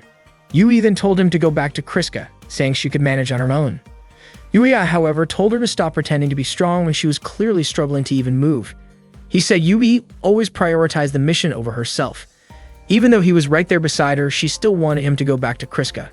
Yuya asked if maybe Yui should just listen to her heart instead of letting pride take over. To him, it felt like she was just trying to protect her ego. Eventually, Yui gave in and asked for his help, which Yuya could hardly believe. He told her to climb onto his back, but she stayed silent. Without saying anything more, Yuya lifted her up in his arms. Yui's face turned bright red in surprise. Yuya started running, carrying her toward a sheltered spot. Yui tried to tell him to stop, but Yuya asked her to stay quiet since he was already exhausted. Yui fell silent and watched his tired expression closely. Feeling a little guilty, she apologized softly and wrapped her arms gently around his neck. The sudden gesture made Yuya tense up, caught off guard by her closeness. After walking for a while, they finally reached a place where they could rest. They sat beside a small campfire to warm themselves. By then, Kriska's condition had become more stable, though they still didn't know what had caused it, so they remained cautious. The island was only about 13 minutes away from the base by tactical surface fighter or helicopter, so Yuya was confident that they would be found soon. During the quiet moment, Yui wanted to ask Yuya something. She didn't mean to pry into his personal life, but she was curious about his relationship with Kriska. Yuya was puzzled by the question, and Yui explained that she was simply wondering why he called Kriska by her first name. Yuya said there was nothing special between them. When he was captured at the Soviet base, the pilot who was with him had called her by that name, and he had just gotten used to doing the same. Yui then asked about his relationship with Inia. Yuya asked if Yui was uncomfortable about it, which made her blush in embarrassment. Yuya wondered if Yui was suspicious of him, if she thought he had leaked information to the Soviets. Yui quickly denied it, saying she had never doubted him, but she couldn't find the right words to explain herself. She admitted that maybe she shouldn't have brought it up at all. Yuya, still curious, went outside to check the surroundings since the rain had finally stopped. Meanwhile, Yui felt embarrassed and foolish for asking him about Kriska in the first place. Just then, Kriska woke up, murmuring Inina's name. Yui gently told her not to move too much and asked how she was feeling. After hearing what had happened, Kriska felt deeply grateful to both of them. Yui told her it wasn't her fault, it had all been because of the bad weather. Kriska then asked where Yuya was, and Yui explained that he was checking their inflatable boat and would be back soon. Before Yui could say more, Kriska quietly admitted that she wanted to ask something personal. She said Yuya had caught her attention and asked Yui to tell her more about him. The question startled Yui, leaving her momentarily speechless. At that same moment, Yuya was down by the shore, lost in thought. He wondered why Yui always managed to confuse him, why she couldn't just say what she really meant. The more she held back, the more curious he became. Suddenly, he noticed that the inflatable boat was gone. The spot where he had tied it was empty. It looked like the strong waves had snapped the rope and carried it away. That night, the heavy rain kept pouring and the wind blew fiercely. Yui asked Kriska if she was interested in Yuya. Kriska admitted that she was, at least as a pilot. She knew Yuya was considered a very talented pilot, but she didn't really believe in that reputation. Kriska confessed she was disappointed with the results of their joint training, saying that, in her eyes, Yuya seemed incapable of much. Yui explained that it was her fault because she had forced Yuya to use a tactical surface fighter when he wasn't yet used to it. Kriska then asked whether Yuya was really the cause of the problems in their tactical surface fighter development project, whether he had any hidden talent, and if he was truly as good as people said. Yui suggested that if Kriska was curious, she should just ask Yuya directly. She also mentioned that Yuya was near the beach at that moment. Kriska said she wasn't asking for herself but for Inia. Yui was curious. Did Inia like Yuya? And why? Kriska admitted she didn't know the reason. It was the first time Inia had ever shown interest in anyone since Yuya's arrival. When Yuri asked what Inia had said about Yuya, Kriska admitted she hadn't asked since Inia was different. Suddenly, when she mentioned Inia, Kriska seemed panicked and her body weakened. Yuri quickly stood up to keep her from falling, but the pain in her swollen leg flared up again. She told Kriska to stay calm and asked what was going on. Kriska apologized for acting that way. Yui helped her sit down again and urged her to take it easy. Then Kriska told her that Inia was a very fragile girl. Not long after, Yuya arrived and called out to Yui, letting her know that their inflatable boat had been swept away by the current. That night, the three of them had no choice but to take shelter where they were. Yui said that once dawn came, they needed to head to the beach and prepare a signal fire. Yuya suggested they take turns keeping watch, while Yui thought they should also look for food near the river mouth. Kriska asked how long it might take for the rescue team to find them. Yui replied that since the island wasn't far from the Guadalupe base, it shouldn't take long. Maybe the worst-case scenario would be about a week. Yuya thought Kriska must be worried, especially since she had just regained consciousness. He had offered to go gather more branches. Yui said she could help, but Yuya told her not to push herself since he knew she still couldn't move her leg properly. Kriska volunteered to go instead, but Yuya refused, saying she wasn't fully recovered yet. Kriska insisted that she wouldn't embarrass herself again. Yuya was puzzled by how Kriska could act as if nothing was wrong. Kriska looked at Yui and asked if she could help Yuya. Yui understood it. It seemed like Kriska wanted to use the opportunity to talk to him. Yui allowed it but reminded them not to get separated. Yuya asked if Yui was sure about that decision. Yui said she wanted Yuya to stay close to Kriska, but she also didn't want him to overexert himself. So the two of them went outside to gather branches. Yuya asked if Kriska was really okay, and she told him he was being stubborn. Besides, she wasn't asking for his trust.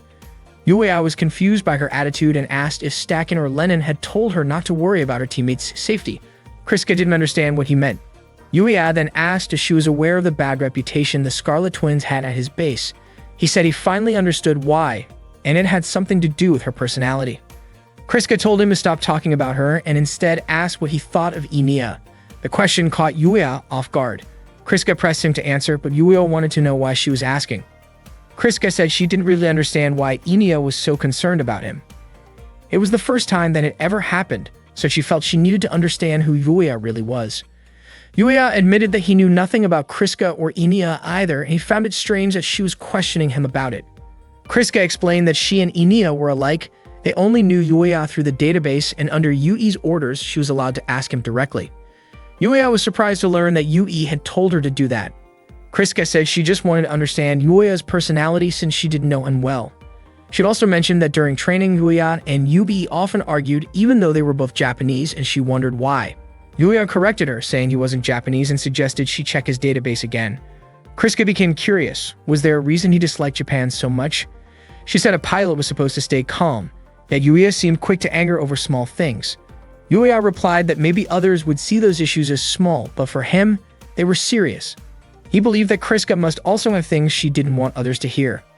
Kriska admitted she never talked about herself unless it was by direct order. Everything she did was for her country and her unit. UAF said that sounded foolish. He couldn't understand why she cared more about others than herself. In his view, personal well-being should come first, then the team, and only after that the country, not the other way around.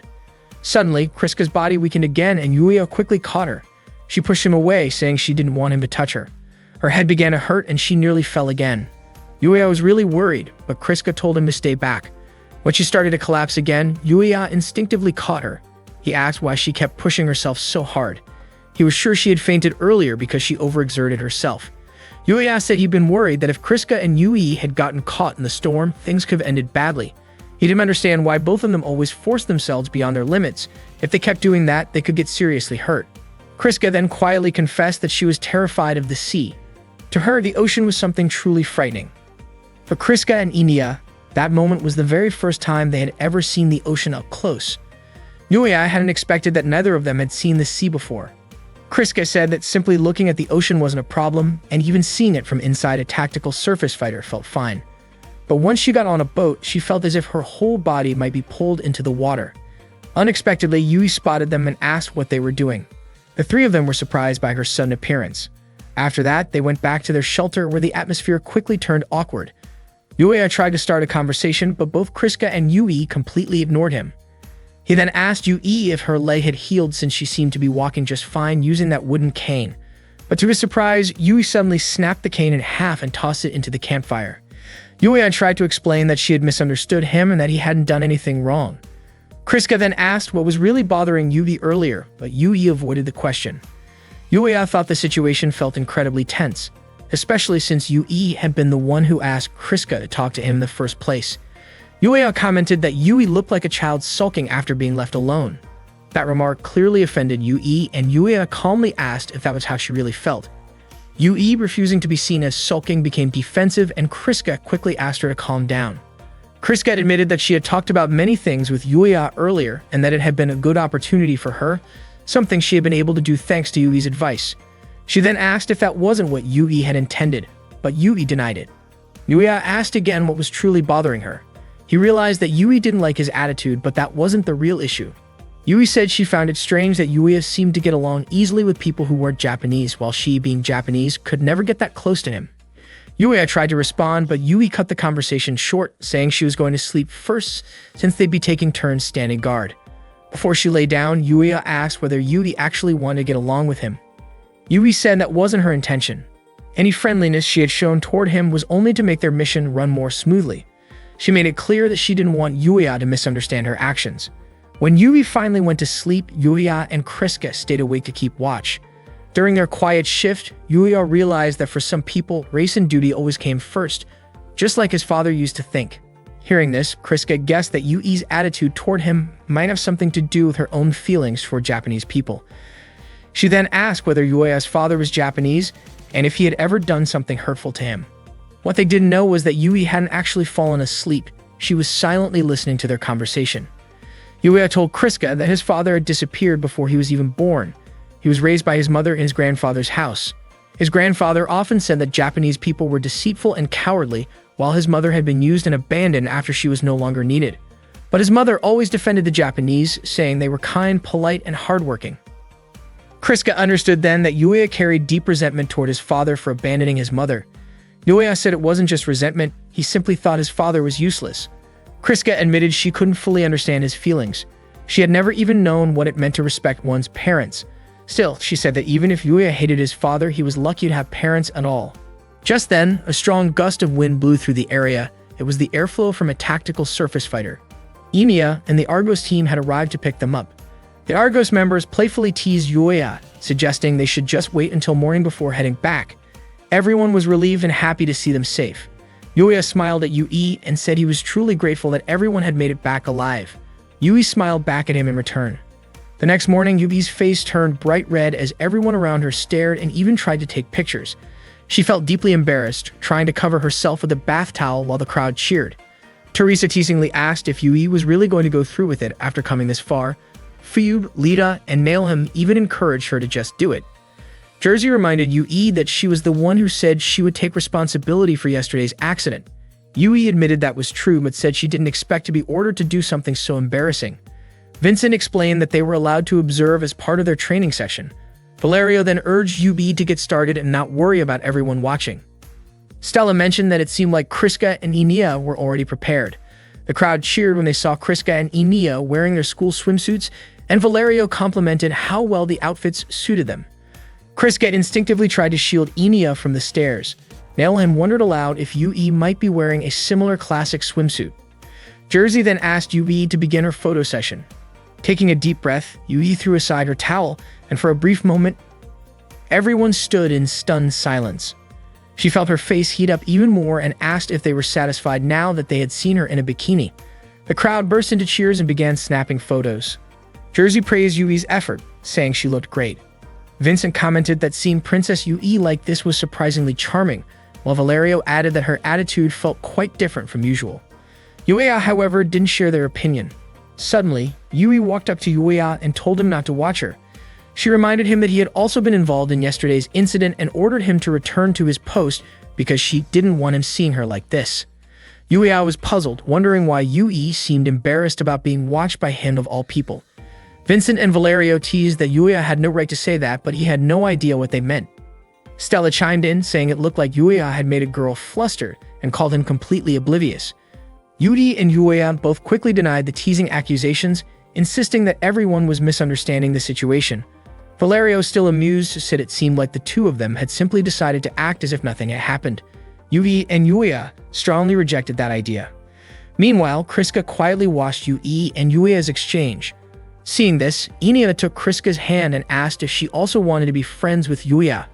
Kriska firmly replied that she wasn't interested in him at all, but Enia smiled, certain that Kriska actually felt the opposite.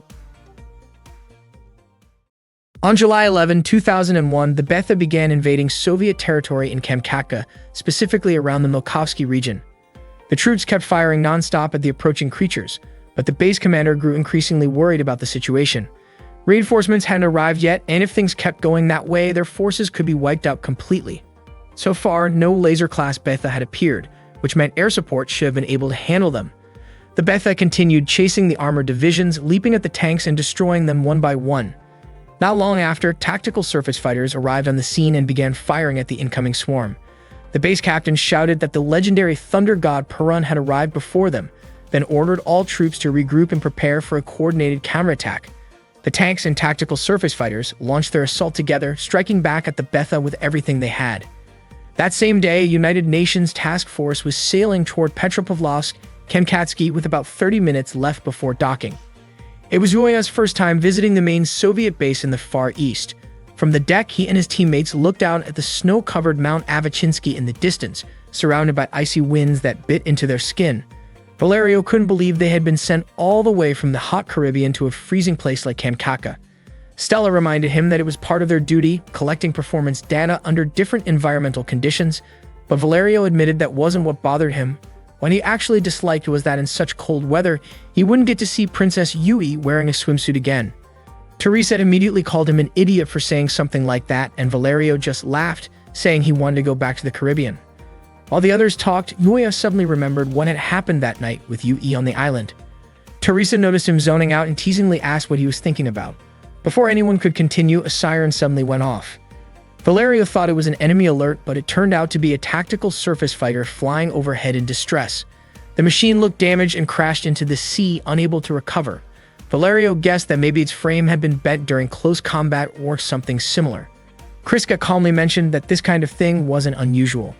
Teresa then asked Yuya if he had ever experienced something like that himself, since that was how it felt to be in an actual battlefield. When the ship finally reached the port, the soldiers quickly disembarked. Vincent was busy helping to unload one of the tactical surface fighters when Yuya came over to ask if everything was going smoothly. Vincent said everything was fine, then turned the question back on Yuya, asking how he was doing. Yuya replied that he didn't have much luggage with him. Vincent chuckled, saying that wasn't what he meant. He was talking about Yui.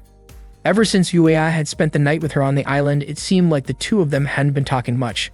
Yuya looked confused, wondering why Vincent would say that when Kriska had also been there with him. Vincent grinned, saying it seemed like Yuya had gotten a little closer to one of the Scarlet Twins instead. He was clearly teasing him, trying to lighten the mood before what would be Yuya's first real combat test. Not far from them, a group of local teenagers watched curiously from a distance. That evening, Yuya and his team gathered to discuss the upcoming International Joint Combat Trial. The purpose of the operation was to test how well the Type 94 and Active Eagle units performed in real combat conditions, as well as to evaluate a new prototype weapon that had just arrived from Japan. Yui stepped forward to lead the briefing, explaining that the weapon was the Type 99 electromagnetic radiation cannon prototype. She projected an image of the weapon onto the screen, explaining its structure and features. The cannon would be mounted on the Shiranyu Type 2, and although earlier tests of the Shiranyu and the Type 1C had been conducted in Japan, this would be the first live combat test of the Type 2 model. Yuya noted that even though it was the newest version of a railgun, it was still primarily a long-range weapon. He found it strange that for his first test piloting the 94-second, he wasn't being assigned to close-range combat. After the meeting, Yui caught up to Yuya in the corridor. She apologized for startling him earlier and asked if he could take a look at the weapon she would be testing. She thought it would be better for him to see it in advance, and there were a few other things she wanted to explain to him directly. Yuya said he was interested, which made Yui smile with relief and gratitude. As they talked, Yuya suddenly noticed his friends hiding nearby and eavesdropping on their conversation. He almost shouted at them in frustration, but he managed to stop himself before Yui could notice. Yui then led Yuya to the armory, where she introduced him to the next-generation tactical surface fighter weapon, the Type 99 electromagnetic radiation cannon prototype. She assured him that it had incredible power and mentioned that she had been involved in its development, even if only for a short time. Yuya believed her, but expressed concern about its practicality. The weapon was powerful, but using it would consume an enormous amount of energy and could interfere with the unit's ability to maneuver. He was worried it might disrupt the aerodynamics and center of gravity, which made it incompatible with the design philosophy of the 94-second. Yui admitted that it might not fit perfectly. They still needed to carry out the test. She then apologized again, saying she had misunderstood Yuya. She knew it must be difficult for him to deal with such a complex issue during his first real combat mission, and she had noticed that he seemed distracted because of it. Yui also admitted that she was impressed. Just from a quick glance, Yuya had already identified the weapon's design flaws. Finally, she mentioned that there had been some minor disagreements among the engineers before the combat trial had even been officially scheduled. Previously, Yui, as the lead developer, had been unable to authorize the combat permission. However, Ibrahim conveyed that this had already been established as an order by the United Nations. Additionally, the Japanese government had approved the combat test in the Soviet Union. Ibrahim urged Yui to consider the matter realistically, as there seemed to be some sort of hidden agreement behind it all, and the possibility of cancellation was nearly non-existent. Therefore, there was only one thing they could do. Yui stated that they must ensure the troops sent there can return safely. Ibrahim emphasized that they must not lose anyone and must do everything they can. Unfortunately, Yui did not explain this to Yuya. She advised him that, in the battlefield, if the weapon hindered him, he should release it. If that happened, Yui instructed Yuya to activate the self-destruct button on it. Yuya understood it turned out to be some sort of military secret that must not leak to other countries. Yui believed that someday perhaps it would become standard equipment worldwide. Once deemed ready, the weapon and the tactical combat robot would receive funding for mass production. However, this did not apply to pilots. Yui did not want to lose either the Shiranyu Type 2 or Yuya as the lead test pilot. Yuya was deeply moved upon hearing this. Yui mentioned that 8 minutes was the average time for soldiers in their first battle. Yuya was aware of the 8-minute death concept, as it was also recommended in America. Yui's eyes welled up as she said that she'd have lost many friends in those 8 minutes. She recalled when her friends died one by one during that time. Although Yuya had no experience fighting real enemies, he would not underestimate it. He promised to bring the Type 94 second back safely. In fact, the electromagnetic cannon had frustrated him because it was considered to disrupt his combat test. However, after talking with Yui, Yuya no longer minded it. Not long after, a meeting was called for Yui. She suddenly remembered that she had to attend a meeting with the base officers and hurriedly left. Before she left, Yuya thanked her for helping him see the weapon up close. Meanwhile, Teresa admitted that she didn't feel comfortable in that place. Valerio asked if something was wrong with her. Teresa said that something had just happened to her. She wanted to ask the locals about PX, but they just laughed and ignored her.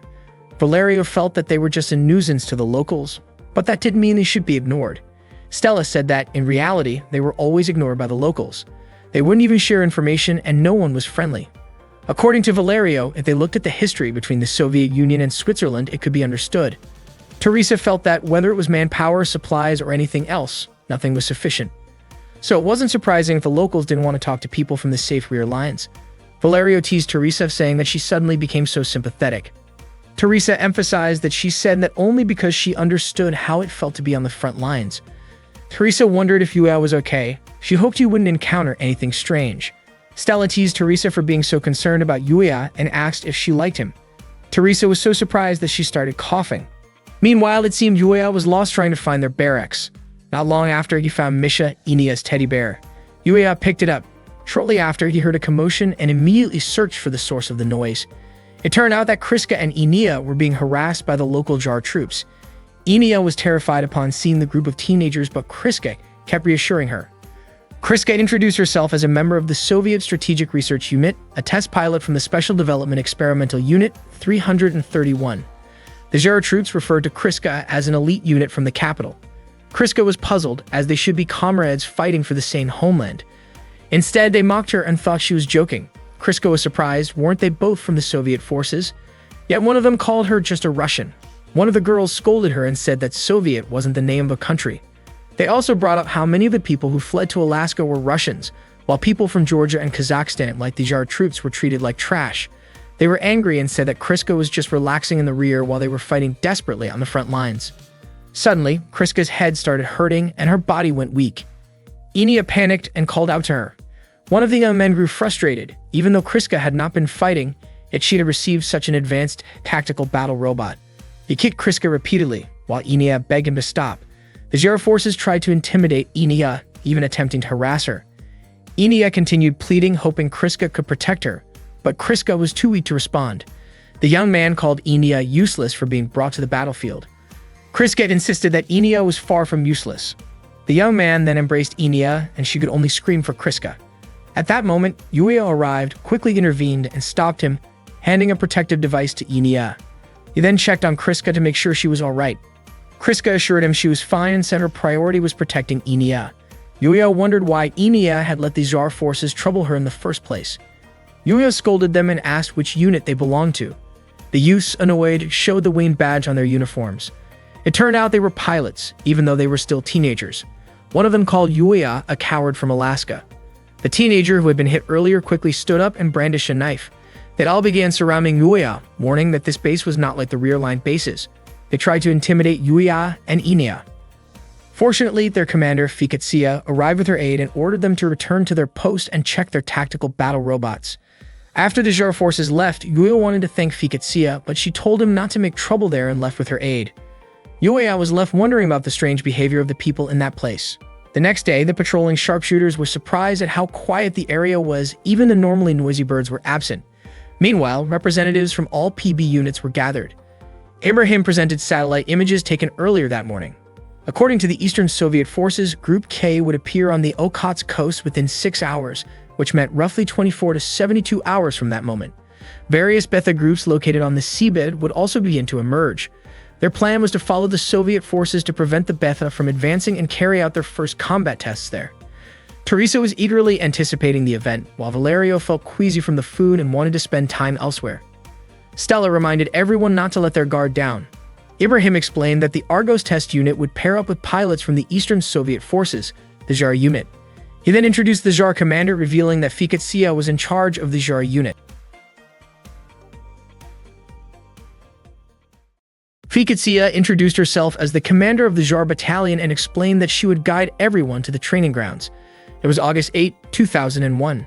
She showed them the area where the United Nations representative forces conducted their exercises, which also doubled as their combat training zone. The northern area was designated for the IDAR test forces, the southern area for China's Baofeng combat units, and the central area for the Argos test forces.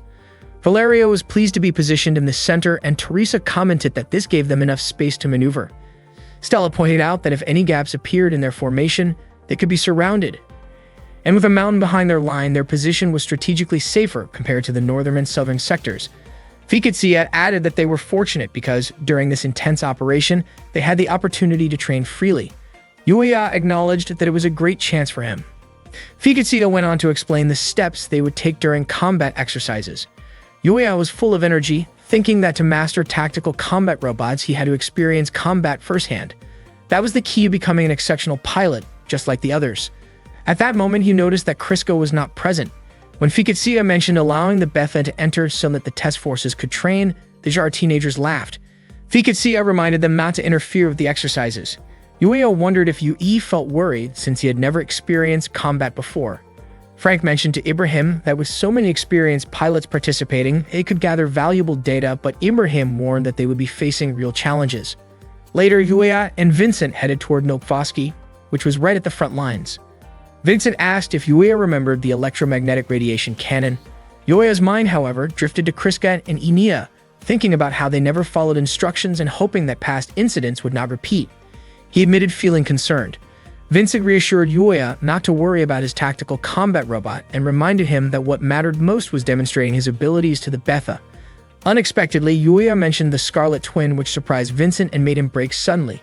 Yuya scolded Vincent, asking what was going on. Vincent admitted that he had expected Yuya to be focused on the upcoming battle, not thinking about girls. Yuya brushed it off, saying that he was only a test pilot for Kriska. Yuya then noticed Kriska and Enia with a group of unruly teenagers. He quickly got out of the car to observe, worried about both girls, but the situation turned out differently than he had feared. Yuya saw Kriska restraining one of the teenagers.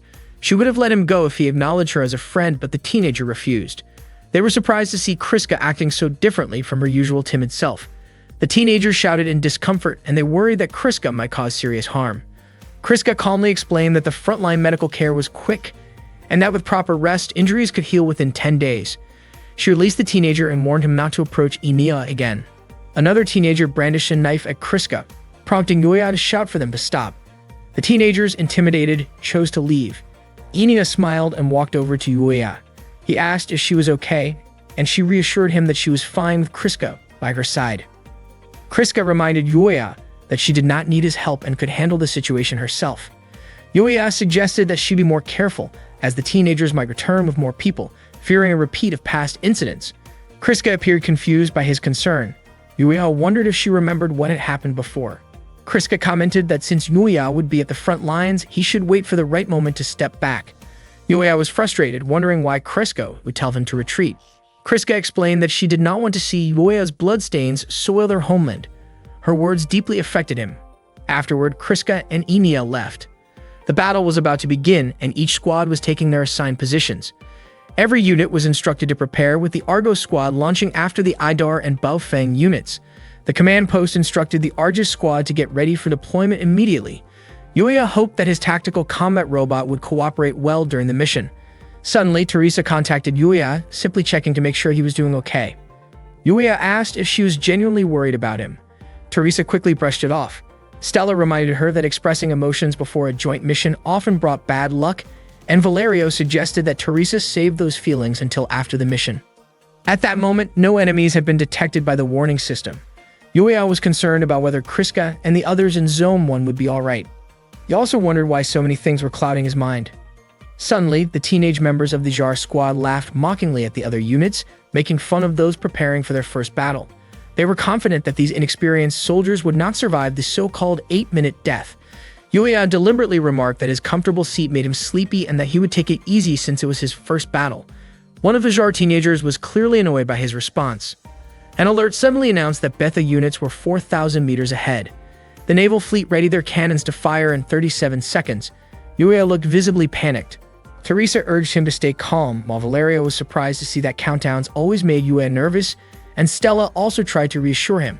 Yuya realized that he had caused his friends to worry about him. Once the countdown ended, the cannons fired together toward the sea, and some Betha units were already approaching. Yuya had not expected to be in the middle of a real battle. The naval fleet proved insufficient to handle the Betha forces, which continued advancing and overwhelming the shooters. Yui noted that the frontline defenses were still lacking, and if the situation continued, a large number of Betha would break through. Ibrahim asked Jersey why the situation was so different from the mission instructions. Jersey explained that it seemed the naval units had not yet recovered from their defeat in the previous battle. Ibrahim urged Jersey to contact command to cancel the mission, but Jersey insisted there would not be enough troops to leave the battlefield and thought it was the perfect opportunity to test the prototypes. Ibrahim scolded him, warning that this could endanger the soldiers. He then forced Jersey to contact command immediately. Meanwhile, Yui was extremely concerned for Yuya's safety. The Betha forces continued to break through, destroying the shooters, and their numbers kept increasing. Teresa wondered why the Soviet forces were not taking action, knowing that if the situation continued, their shooters would be overwhelmed. Yui immediately contacted the JAR squad, informing them that the shooters needed assistance. Yui had to raise his voice to get a response because the JAR squad was not answering. Fiketsia then told Yui not to worry just because the Betha numbers were overwhelming. She instructed the JAR squad to support the shooters and asked the support troops to protect the unprepared guests. Yui felt frustrated at being called useless by Fiketsia. The JAR squad moved to the front line to aid the shooters. Fiketsia encouraged them to show everyone what a real battle looked like, insisting that she did not care what the guest units did as long as it did not interfere with the JAR squad. Yui's frustration grew even more. By then, the Betha numbers were massive, with units spaced 150 meters apart, consisting of grappler and destroyer types. Valerio was excited to see the Betha approaching, but Stella urged him to stay calm since their mission was only to escort Yui. Teresa vowed not to let any Betha get near Yui. Stella directed Valerio and Teresa to form a circular defensive formation around Argos 1. Yui, feeling increasingly useless, questioned why he was even there. Meanwhile, Yui pleaded with Jersey to request the mission's cancellation, as the situation was clearly more dangerous than their safety projections allowed. Jersey explained that Soviet pilots were nearby the base, and since there were no laser-class Betha, attacking airstrikes in Kamchatka were still very much feasible. He asked Yui to stay calm. Yui was deeply concerned about the JAR forces at the front lines, but Jersey insisted on letting the Soviet forces make the decisions. He reminded Yui to remain focused on their mission as UN representative troops. Yui admitted that Jersey's points were valid, yet she couldn't shake a strange feeling, hoping it was just a premonition. Earlier, Budimir, the Supreme Soviet commander, had suggested that there was no need to waste explosives and fuel solely to assist UN forces, since if a bomber were downed, someone in the government would have to take responsibility. He also was not worried about losing sniper units or tactical combat robots, as the Soviet forces had highly skilled pilots. Meanwhile, the Scarlet Twin tactical combat robots activated their systems and engaged the Betha in close-quarters combat. The JAR forces continued shooting at the Betha that broke through the lines. Suddenly, one JAR soldier named Jacob fell, and the Betha immediately swarmed him. Jacob screamed in panic, frightening his comrades. Fiketsia reassured the team, convincing them that Jacob would remain safe if they demonstrated the true strength of the JAR forces. At the same time, the Argos units were shooting the Betha from above, while Baofeng units continued to fight them up close. Yui prepared to fire his electromagnetic cannon, but suddenly he heard the JAR forces blaming him, which had led to a casualty. He felt overwhelming guilt. Shortly after, he noticed enemy reinforcements approaching from the left side of the snipers. He contacted the command post, warning that if left unchecked, the frontline troops could be in serious danger. Yui requested that the JAR forces be ordered to retreat so he could fire the electromagnetic cannon. The command post instructed him to hold his position and wait for firing authorization. Confused as to why the JAR forces had not moved, Yui reached out to Fiketsia and informed her about the approaching reinforcements, emphasizing that the snipers could be wiped out. He urged Fiketsia to pull back the JAR forces, but she refused because no withdrawal order had been issued. Yui argued that this was extremely dangerous for the JAR troops and pleaded with her. Fiketsia considered the situation carefully, realizing that without reinforcements or a withdrawal order, the Soviet command might be sacrificing the JAR forces to prevent the new cannon from being fired. Eventually, Fiketsia decided to guide the JAR forces to a designated location she had sent, though some hesitated because the snipers had not yet fully retreated. She reassured them, telling them not to worry, as Yui would protect them and urging them to move quickly. Yui waited patiently, and soon the command post granted firing permission. He immediately activated the superconducting system and aimed the cannon at the Betha forces. Valerio was surprised that an American like Yui enjoyed handling such a massive weapon. Stella trusted Yui, and Teresa hoped he could eliminate all the Betha. Yui fired the electromagnetic cannon, wiping out the entire Betha force in a massive explosion, leaving everyone in awe. The Argos units smiled in satisfaction, and Fiketsia herself was surprised by Yui's performance. The command post was thrilled with the success. Ibrahim handed a communication device to Yui, who then contacted Yui. Blushing, she asked him to report the situation. Yui confirmed that all troops were safe, no one was injured, and the electromagnetic cannon remained fully operational. Yui praised Yui, noting that his performance was commendable for his first battle. Yui credited the Japanese-made cannon for saving everyone and praised the Japanese, including Yui herself. Touched by his words, Yui requested that the Argos units return to base immediately as the mission was complete. She was so moved by the battle that tears streamed down her face. After the battle ended, Yuya and the other troops returned to the base, where everyone welcomed them with joy. Vincent even cheered enthusiastically, praising Yuya for defeating the monsters. The Jar troops, however, were far less impressed. They claimed that Yuya did not deserve to be called a hero, arguing that he had been too afraid to fight on the front lines and had only pulled the trigger at the right moment. Valerio found it surprising that the Jar troops would still say such things, yet in his eyes, Yuya remained a true hero. Yuya, for his part, acknowledged that the Jar troops were not entirely wrong.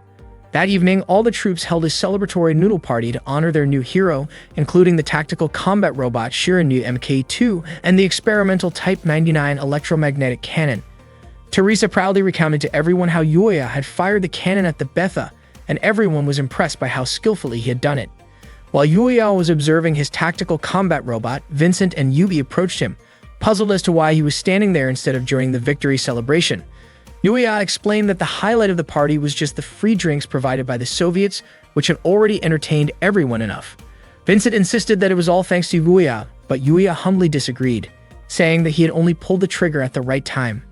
According to him, the real hero was Yu-E, who had bravely brought the secret weapon into Soviet territory. Yu-E, in turn, insisted that it was only Yuya who could pull the trigger with such precision, timing, and experience that exceeded all expectations.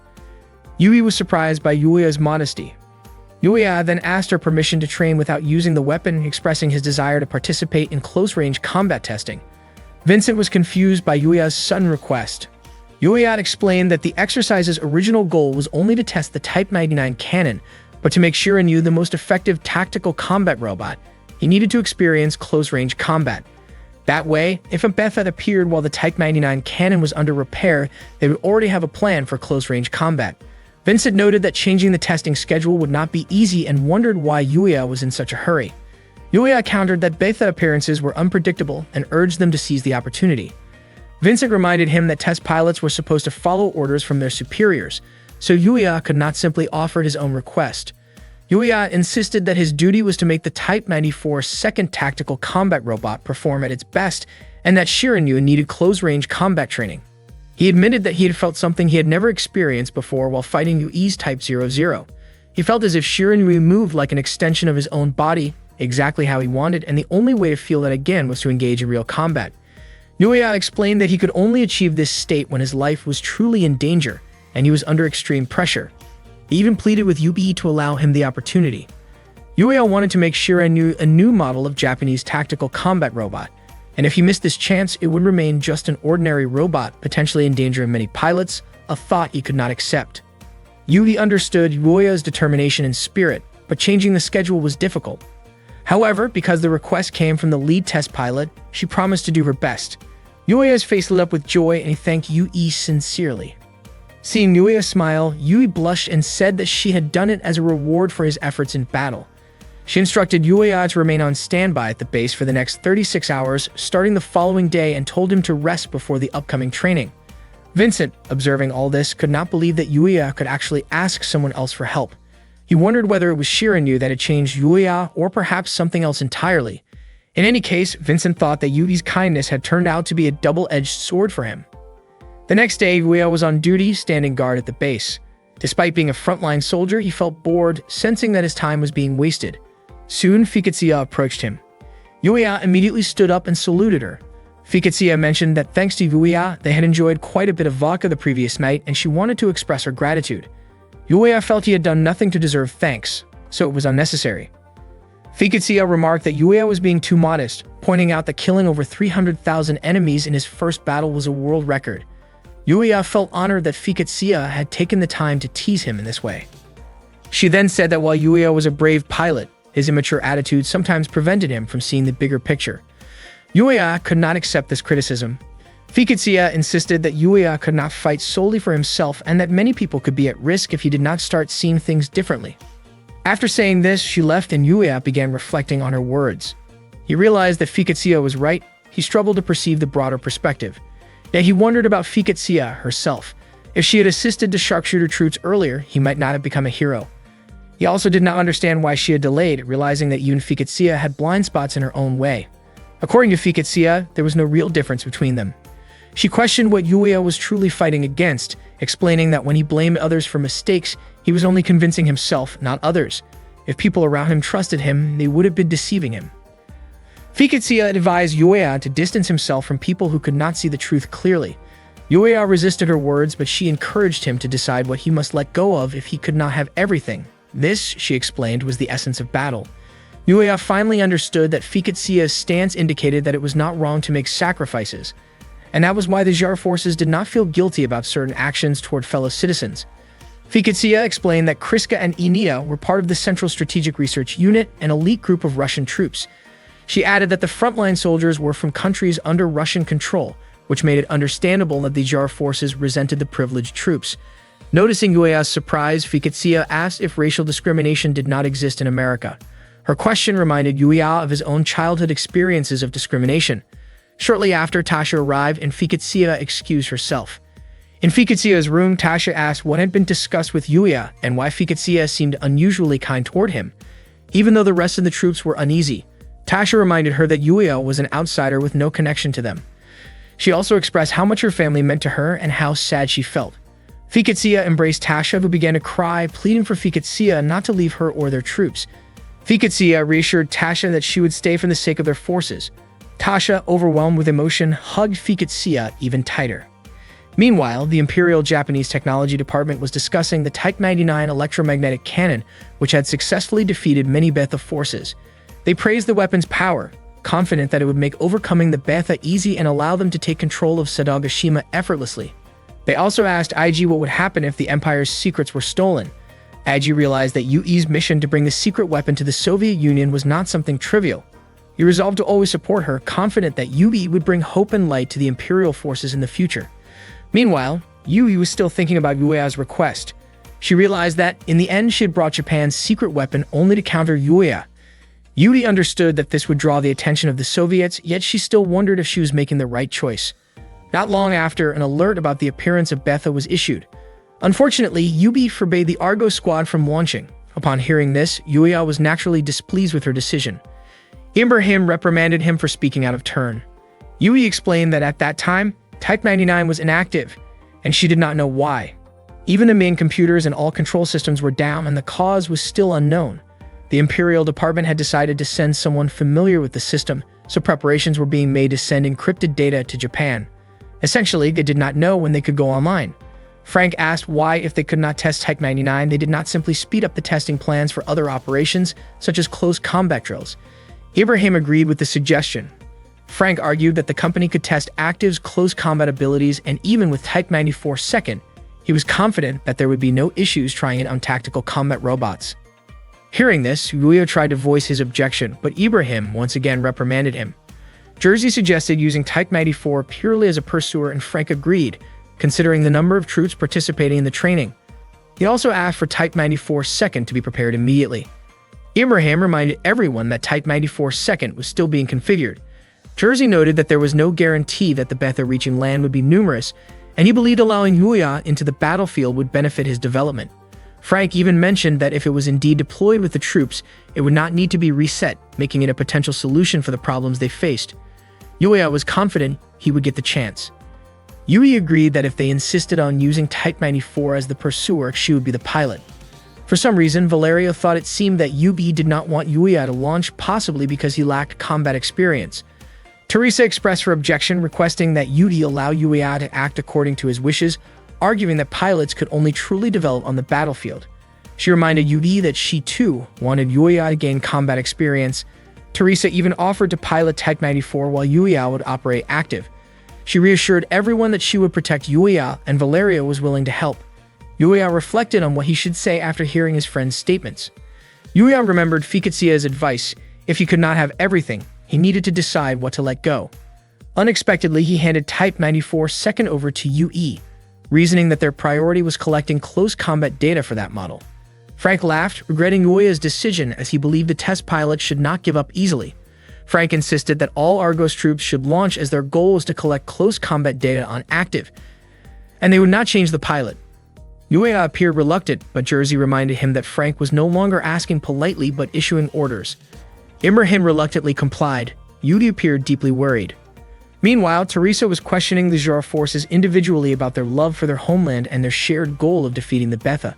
Seeing the Jar troops' enthusiasm, Ficazia felt they were perhaps too inexperienced to fully trust, yet she remained on the battlefield, continuing training with them to determine how many could be saved. Teresa delivered a fiery speech inspiring the Jar troops, reminding them that the fate of their homeland rested in their hands. Ficazia hoped there were others training young men out there as well. The battle against the Betha began with the Jar troops taking the front lines. They launched attacks while teasing the Argos forces. Teresa and Valerio were energetic as they engaged the Betha. Observing Yuya standing still, one of the Jar troops mocked him. Meanwhile, the Adar forces had completed their drills and were standing by on the battlefield, while Argos troops had only completed 65% of their tasks. Yui could not believe that, in the end, she still had to send Yuya into battle despite the tactical combat robot being incomplete.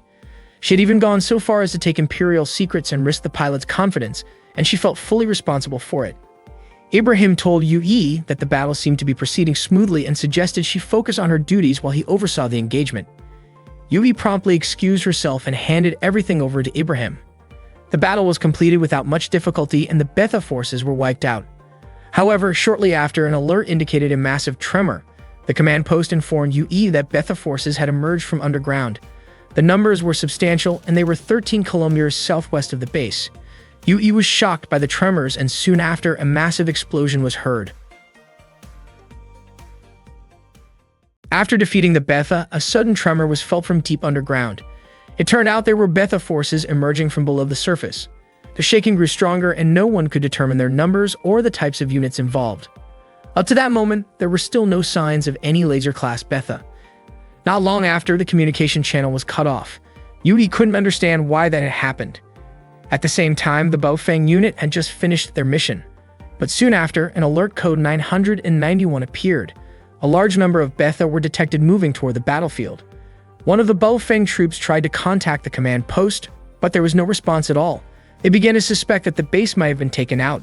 None of them wanted to believe it, since only a laser-class Betha could possibly destroy the base that easily. As the Baofeng squad prepared to move, a response suddenly came through from command. The base commander was in a meeting with the UN Joint Forces and all units were ordered to cancel their current missions and stay on standby until further notice. The Baofeng troops were puzzled by the sudden order. It meant they had to wait for new instructions from the Soviets. Meanwhile, Teresa looked frustrated because she couldn't do anything but wait. Yuya told her to calm down, reminding her that everyone was just as tense as she was. Valerio commented that Yuya could talk like that only because he still didn't fully understand the situation. Valerio insisted that a Betha assault from underground was something that had to be dealt with immediately. At the same time, Enia asked Kriska why they didn't just eliminate the detected Betha right away, since there were so many of them. Kriska told her they had to wait for orders before acting. The number of underground Betha signatures kept increasing. Frank requested that a drone be deployed to scout the area, but unfortunately, the base only had 2 automatic tank and artillery units left for defense. With that many Betha advancing, it would be nearly impossible to stop them. Teresa grew increasingly restless while waiting for a decision from command. Yuya began to worry about the situation. Valerio remarked that if they hadn't realized what was happening by now, the Betha were smarter than they were. Teresa agreed, saying they should have launched a counterattack from underground by now. Stella noted that the reason they were caught off guard was because there were no laser-class enemies in the area, which made them feel too relaxed. Tasha, hearing that, didn't take kindly to what she thought was an insult from the Argos team. Teresa found it ironic. Jar's squad often mocked Argos, yet when the situation was reversed, they couldn't take it. Teresa wondered why the Soviets were allowing the Betha to move so freely. Yuya snapped at her, telling her to stop blaming the Soviets for everything. Tasha explained that she hadn't detected any movement from the moment they launched and asked if only the Argos tactical surface fighters had picked up the readings. Stella said the Betha were tunneling underground, which meant their sensors could feel the vibrations. Tasha told her to stop mocking other units, but Valerio argued that if these underground attacks were common in this area, the senior units should have been more prepared. Tasha replied that this was the first time such a deep attack had happened. During the major assault last month, they had detected a lot of movement underground, but the threat hadn't reached this level. Yuya was surprised to hear that the attack had gone that far beneath the surface. Teresa accused them of being too lazy to seal off the tunnels from the last battle, and Stella even suspected they might have left them open on purpose. Tasha was offended that the Argos unit would joke about people who had lost their comrades during that battle. Valerio quickly apologized, saying he still remembered what it felt like to lose friends on the front lines. By then, the drone had reached its target area, and there were still no signs of laser-class Betha. Frank asked if the bombers were ready. Ibrahim suggested they order the test units to fall back to their designated positions. Frank, Jersey, and Wu agreed. Ibrahim showed the retreat points he had already calculated. Jersey mentioned that they should separate the test units' retreat routes to minimize risk. Jersey proposed that the Baofeng testing unit fall back to point C, while the Argos unit retreat to point F. Wu immediately ordered Baofeng to withdraw to point C, and not long after, Ibrahim also gave the order for Argos to pull back. Wu then asked why Jersey hadn't issued any orders for the Idar unit. Jersey said his team would engage Beta Group 4 alongside the JAR squad as part of their combat training. In other words, they would stay behind to buy time for everyone else. The Scarlet Twins kept attacking the Betha using their assault rifles. Meanwhile, Wu asked what the point was of giving them extra time when there was no sign of reinforcements arriving. Jersey explained that they weren't waiting for any backup. Instead, they were going to retreat from the base. Ibrahim was shocked to hear that. Jersey said their top priority was to rescue the UN forces and get them safely to the test unit's location. He promised he wouldn't let anyone die under his command. The troops started heading toward the designated extraction point, and fortunately, there were no laser-class Betha nearby. The plan was to lure the Betha to the surface and then deploy the tactical surface fighters from behind to wipe them out. Jersey mentioned that bringing equipment along wasn't possible. Ibrahim suggested they consider using the Imperial Japanese Army's artillery units. Jersey replied that they could probably only retrieve those once all enemy forces had been neutralized. Not long after, the escort units arrived to pick them up. Ibrahim had no other choice and ordered the command post to instruct all XFG units to retreat immediately. Everyone was to abandon their equipment, including the mechanics and the Imperial gun crews from the Type 99 artillery, if necessary, and follow the Soviet security forces' guidance. When that order was broadcast, the XFJ project staff were stunned. Shortly after, the guards came and directed all project personnel to evacuate to runway 2, unaware that one mechanic was still hiding under a vehicle. Yubi tried to contact Ibrahim to ask about the sudden decision. She nearly got into an accident while driving in a rush to reach him. The entire base was now under full evacuation protocol. When Yui saw Vincent preparing to leave, she urged him to go with her to the hangar. Vincent was grateful that Yui came for him. He'd had shown his ID to the soldiers because he still had work to finish, but they insisted he head straight to runway 2. Yui didn't understand what was going on, especially since all communications across the base had gone dead. Vincent found the situation suspicious, so he grabbed his laptop and hard drive containing critical project data and followed Yui toward the hangar. Yui asked what exactly Ibrahim's evacuation order said, whether it included the entire XFJ development team. Vincent replied that the order was announced through the loudspeakers, and there was a strange line saying that the Type 99 cannon could be left behind if needed. He was sure Ibrahim wouldn't normally make a mistake like that. Yui remembered Ibrahim had once told her the Soviets wanted that weapon. Vincent was surprised that the Soviets might want to keep it for themselves. Yui suspected that was why the Soviets insisted on sending Yuya into the battle. Vincent realized that if the 94th Unit was still there, Yuya could have taken the Type 99 cannon with him, and the Soviets were trying to prevent that. According to Yui, the Soviets didn't attempt to seize the weapon by force because they didn't want open conflict with UN troops. Vincent thought the whole mission seemed off, and Yui agreed. It felt like the Soviets had been planning this from the start. Once they reached the hangar, Vincent immediately got out and began securing the data. He told Yui he would meet her once he was done, but Yui stopped him and told him to head to runway 2 right after finishing. Vincent hesitated, but Yui explained that her only option was to destroy the cannon herself. Vincent wanted to help her, saying as the project leader she shouldn't risk her life for something like this. Yui replied that only she knew the destruction code. Vincent asked her to share the code with him instead, but Yui said that even if it didn't make sense, for her as a Japanese person, some things weren't about logic, they were about conviction. Vincent understood, saying that Yui reminded him of Yuya. Then, Yui left in a hurry. Meanwhile, the Betha tremors grew stronger. Budamur asked what their backup plan was, just in case. It turned out the bomber units were already on standby and ready to deploy. Budamur waited to see how Jersey would execute the operation. The number of incoming Betha kept increasing, and the frontline gunners were ordered to hold their ground until all UN personnel had evacuated. As the UN representatives made their way toward runway 2, Ibrahim grew increasingly worried, but Jersey urged him to move quickly and not think about Yui. Yui arrived at the storage area of the Type 99 cannon. Orlov, the leader of the Soviet Guard unit, reported that everyone had been safely evacuated. He urged Yui to leave with them, but she refused, saying there was something she still needed to do. She quickly activated the computer and realized that the Soviet radio channel was still functioning. Unfortunately, when she entered the password for the cannon's self-destruction system, an error message appeared. Yui was certain the Soviets had tampered with it. Moments later, the last helicopter arrived. Orlov urged Yui to hurry. Yui told him she had already activated the automatic detonation system to protect classified information. She explained that the explosion would have a 2-kilometer blast radius, enough to destroy any nearby Betha. She then asked everyone to board the helicopter. Once everyone was inside, Yui suddenly jumped out, saying she had forgotten something. She ran back into the facility and found a man named Yamamoto, who worked on the Type 99 cannon. He had been doing maintenance, which was why the guards had noticed him earlier. Yui told Yamamoto to prepare himself as it was already too late to evacuate. But Yamamoto insisted on staying to make sure the cannon was destroyed. Yui apologized to him, explaining that she had intended to handle the task alone. Yamamoto said the Soviets had interfered with the automatic destruction mechanism and that it now required a master code to fix the error. Without it, the cannon couldn't be detonated. Yui insisted that they had to destroy the cannon no matter what. Meanwhile, Fiketsia contacted the command post to confirm that the latest order wasn't a mistake. Budamer instructed Zhang's unit to advance 5,000 meters from the supply base. Fiketsia double-checked, unwilling to risk her team's lives just to protect an abandoned base because of someone else's blunder. Budamer quickly called her back, assuring that the new order was valid and had been approved by Central Command. Fiketsia apologized, saying that her unit had originally been tasked with guarding guests but was suddenly being sent elsewhere without a clear reason.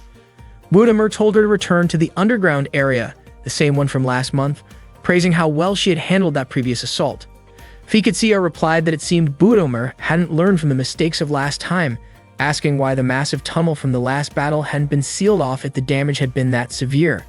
Budamer pressed her to carry out the order immediately. Fiketsia then passed the command to the Jar unit and told Tasha to come with her to meet the guard forces at the rendezvous point. At the same time, the Argos unit had overheard Fiketsia's conversation with Budamer. Yuya was surprised that his 3 teammates had been eavesdropping and asked what was going on. Teresa had already been checking the tactical surface fighter logs and data links. Stella explained that they accidentally overheard something about a large Beta landing. Valerio guessed that it might be connected to the tank units being heavily attacked. Yuya couldn't believe that such important information wasn't included in their briefing. Stella suspected that one of the Soviets had deliberately kept it from them. Yuya realized it might mean the Soviets had intentionally lured the Betha toward an important base. Valerio agreed, suggesting that the Soviets had left the large tunnel from the previous month open on purpose, so the Betha would use the same path again. That would explain why the Jar unit hadn't detected the Betha tunneling underground. Yuya still couldn't understand the real goal behind that strategy. A few moments later, Vincent contacted Yuya to report that the mechanics, staff, and members of the Imperial Guard were with him, while Ibrahim and the other senior officers had evacuated to a different location. Teresa was relieved to hear that, but Vincent added that they had another problem. Yui was still at the base trying to detonate the cannon. Meanwhile, Yui and Yamamoto were still struggling to trigger the explosion. The cannon's core was too tough and its melting point was extremely high. Even an airstrike wouldn't be able to destroy it completely. They didn't have enough time to dismantle the cannon, and Yamamoto could only work on the electrical systems. Yui tried to think of another solution. For a moment, she remembered Yuya, his determination, and how he never gave up, no matter how dire things became. Suddenly, the two of them heard the sound of Betha trying to break through the walls of the room. When Yui was still studying at the academy, the instructor explained to the students about the Betha and their ability to detect human presence. During a lesson, Yui kept glancing at Kazusa, which made Izumi wonder if Yui was planning to invite Kazusa to have lunch together. According to Eiki, that seemed impossible since Kazusa was Yui's rival, but Yui denied it. Shimeko believed that Kazusa actually wanted to be friends with Yui, and Izumi added that maybe Kazusa wasn't as bad as they had thought, especially since from that point on they would all be fighting the Betha side by side. Yui suddenly smiled, and Aki asked what she was thinking about. Yui simply wondered whether they would ever be able to enjoy moments like that again. Meanwhile, the XIJ project staff and mechanics were aboard a helicopter. Lita informed Nailham and Fiu that she couldn't see Yui in the second chopper. At the same time, Vincent was puzzled about why he still couldn't make contact with Argos Squadron. He was curious about what was going on. One of the security officers explained that there was a jamming signal disrupting all communications in the area. Vincent even questioned whether there could be a type of Betha capable of interfering with electronic devices. The officer assured him that the communication signals would gradually return to normal. They planned to contact Kamchatsky base soon, which was where they were supposed to land.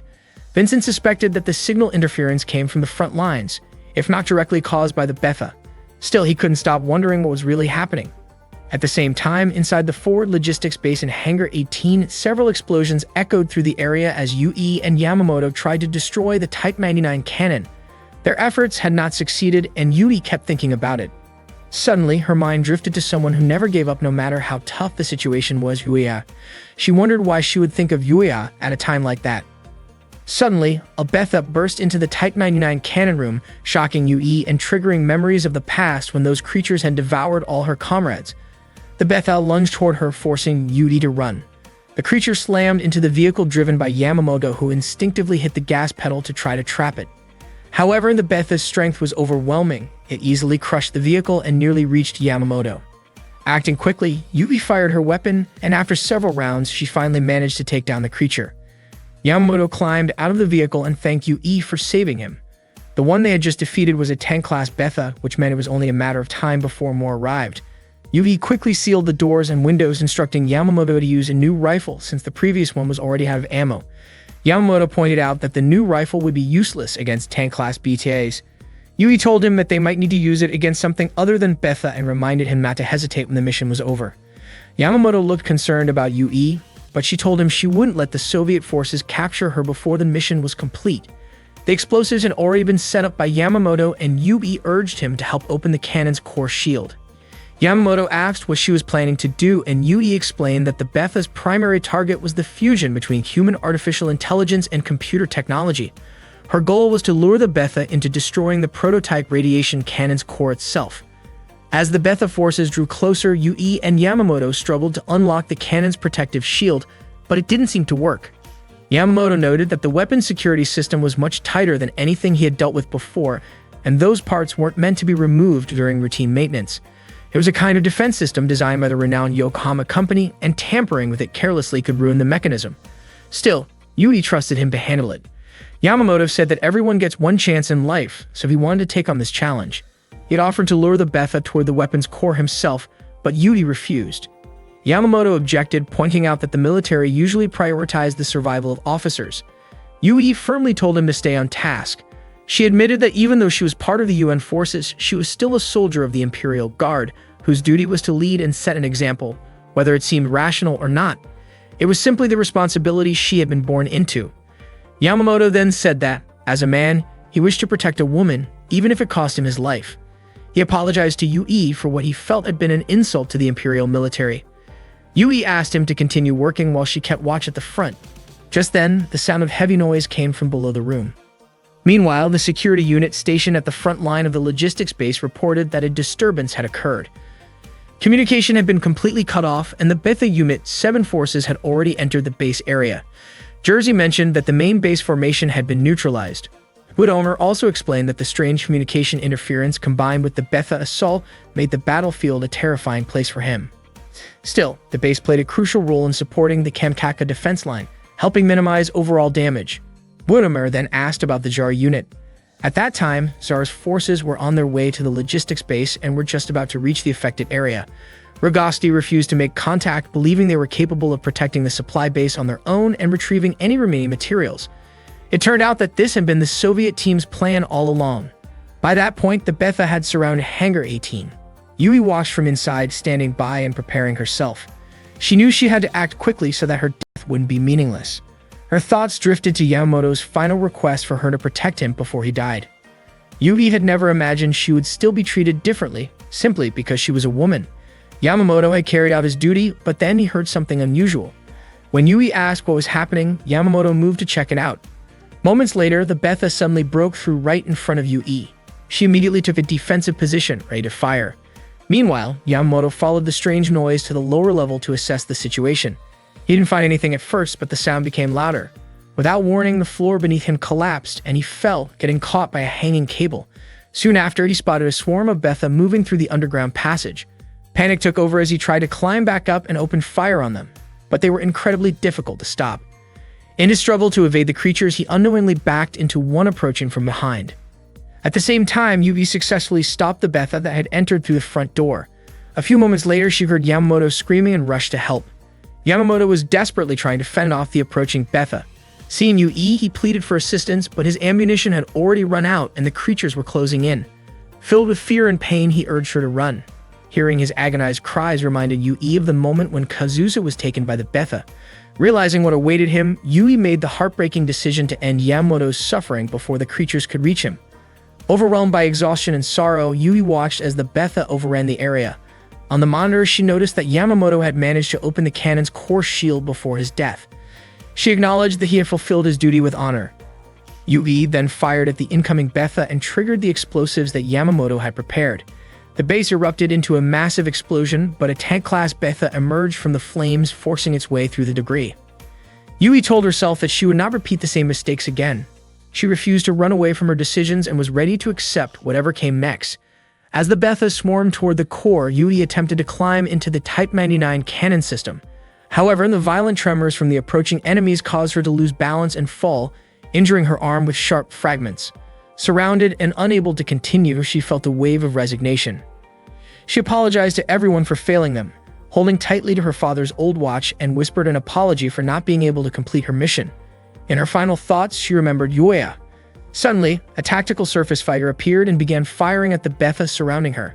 To her surprise, it was Yuya. He jumped down from his unit and rushed toward her, clearly upset that she had come there alone. Yui, weak from her injuries, asked why he had come and reminded him that no one had ordered him to rescue her. Yuya replied that it was true, no one had ordered him, but just as no one had ordered Yui to stay and destroy the cannon, he had chosen to act on his own.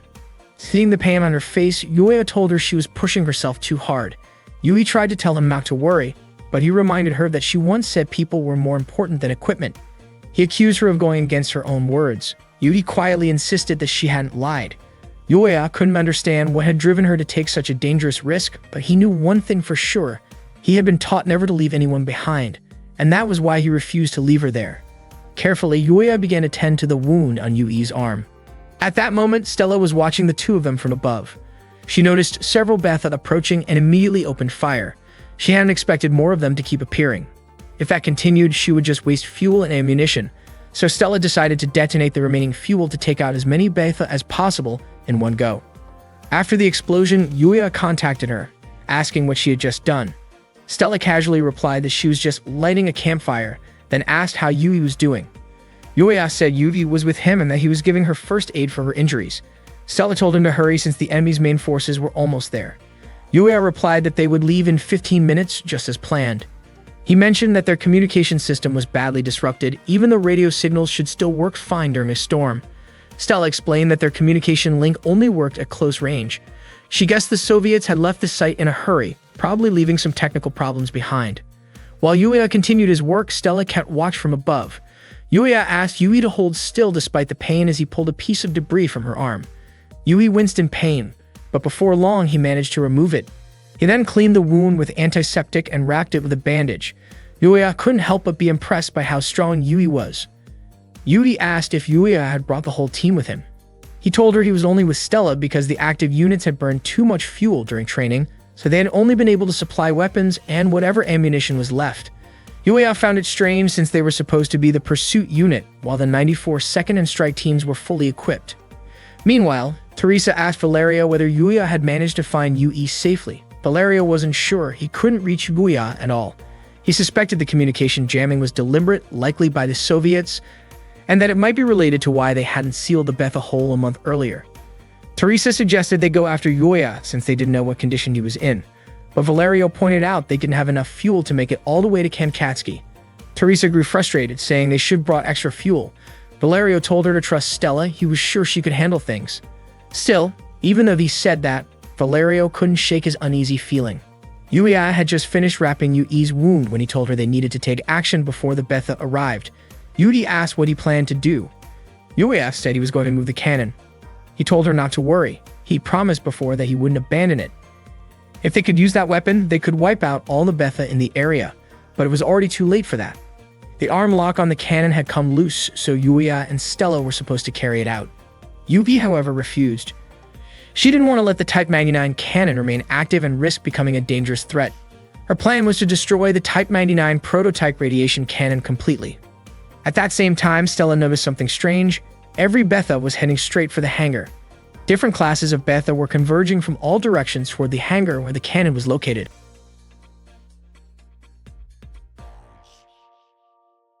On May 26, 2000, the Betha forces began advancing toward Japanese territory. Yui and her troops fought relentlessly to stop them. She was determined not to let any of the Betha escape alive from Japan. Not long after, one of the White Fang soldiers reported that the Betha had just crossed Mivo Bay, numbering around 20,000. According to Kyoko from the Hydra unit, it seemed the Betha were gathering from the continent. 2 special royal units were already deployed, and Kyoko believed they could hold the Betha back for as long as possible. They were waiting for reinforcements from the Imperial Army, but the situation had grown dire after a surprise attack destroyed the main Yonago base. Kyoko advised the troops to split up to delay the enemy's advance. Their goal was to buy time until the royal forces could retreat and regroup behind them. At that moment, Yui felt uneasy. Facing 20,000 Betha with limited Takamikazuchi units seemed nearly impossible. Kyoko reminded her that their troops and equipment were crucial to the survival of the Empire, but defeating the Betha was no simple task. Seeing Yui's concern, Kyoko encouraged her, saying that as members of the Imperial Guard, they had always stood at the front lines. When the time came to retreat, they also had to protect those behind them. Yui was deeply saddened by this, but Kyoko explained that there was no other way. If they failed, the forces in Izumo would also be overrun, and all the trainees stationed there would be lost. Yui understood, yet she urged everyone to show the pride of the Imperial forces and keep fighting until reinforcements arrived. They continued firing at the Betha swarming toward them, but the overwhelming number of enemies made it hard to hold their ground. While Kyoko was aiming her shots, she was suddenly struck down by a brutal Betha attack. The sight left Yui shaken and heartbroken. She closed her eyes for a brief moment, mourning in silence. A White Fang member quickly reminded her that about 3,000 Betha were moving northwest. Soon the creatures came into view. Filled with anger and grief, Yui called them vile beings and swore not to let any of them escape. Rallying her troops, she led a fierce counterattack against the enemy.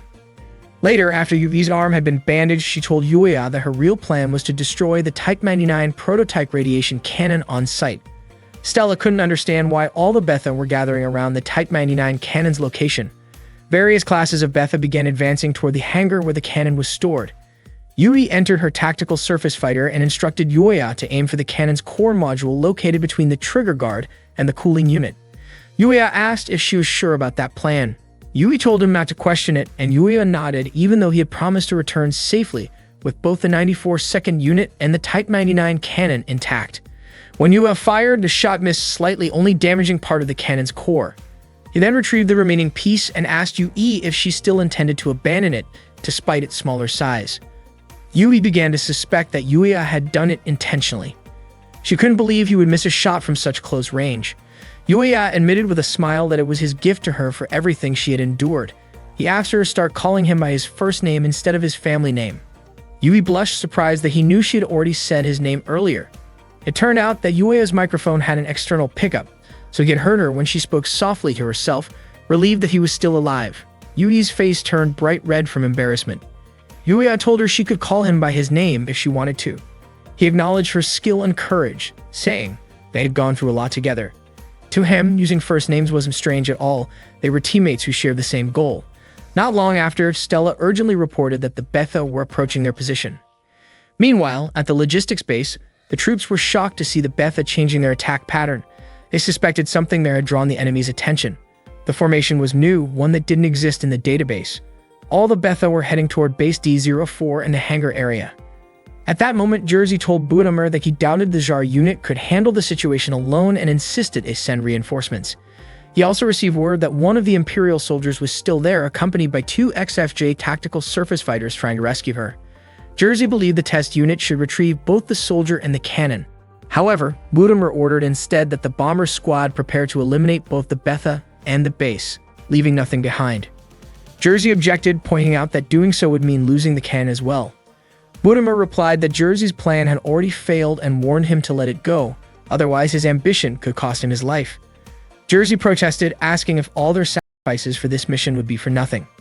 Budamur questioned whether Jersey was trying to challenge his authority. Jersey denied it, saying he only wanted to order the Jar unit to save the Imperial soldier and the XFJ project units. Budamur refused and instead commanded the Jar forces to withdraw. Meanwhile, Yuya kept firing at the approaching Betha, but their counterattack managed to damage the arm of his Shiranyu tactical surface fighter. He was deeply worried about the cannon's core module. At the same time, Yui's condition grew worse from the impact earlier. Without her pilot's suit, Yuya wouldn't have been able to keep fighting the Betha at all. Yuya quickly pulled back from the swarm, contacting Stella and urging her to retreat with him. However, she still hadn't responded. He tried to move out of the area, but more Betha suddenly appeared, surrounding him from every direction. Yudi's body was weakening fast, and Yuya took off to gain distance from the enemy. Unexpectedly, his tactical surface fighter collided with a massive Betha and was sent crashing down. The creature was a fortress class, equipped with a whip-like appendage, the very weapon that had dragged Yuya's unit out of the air.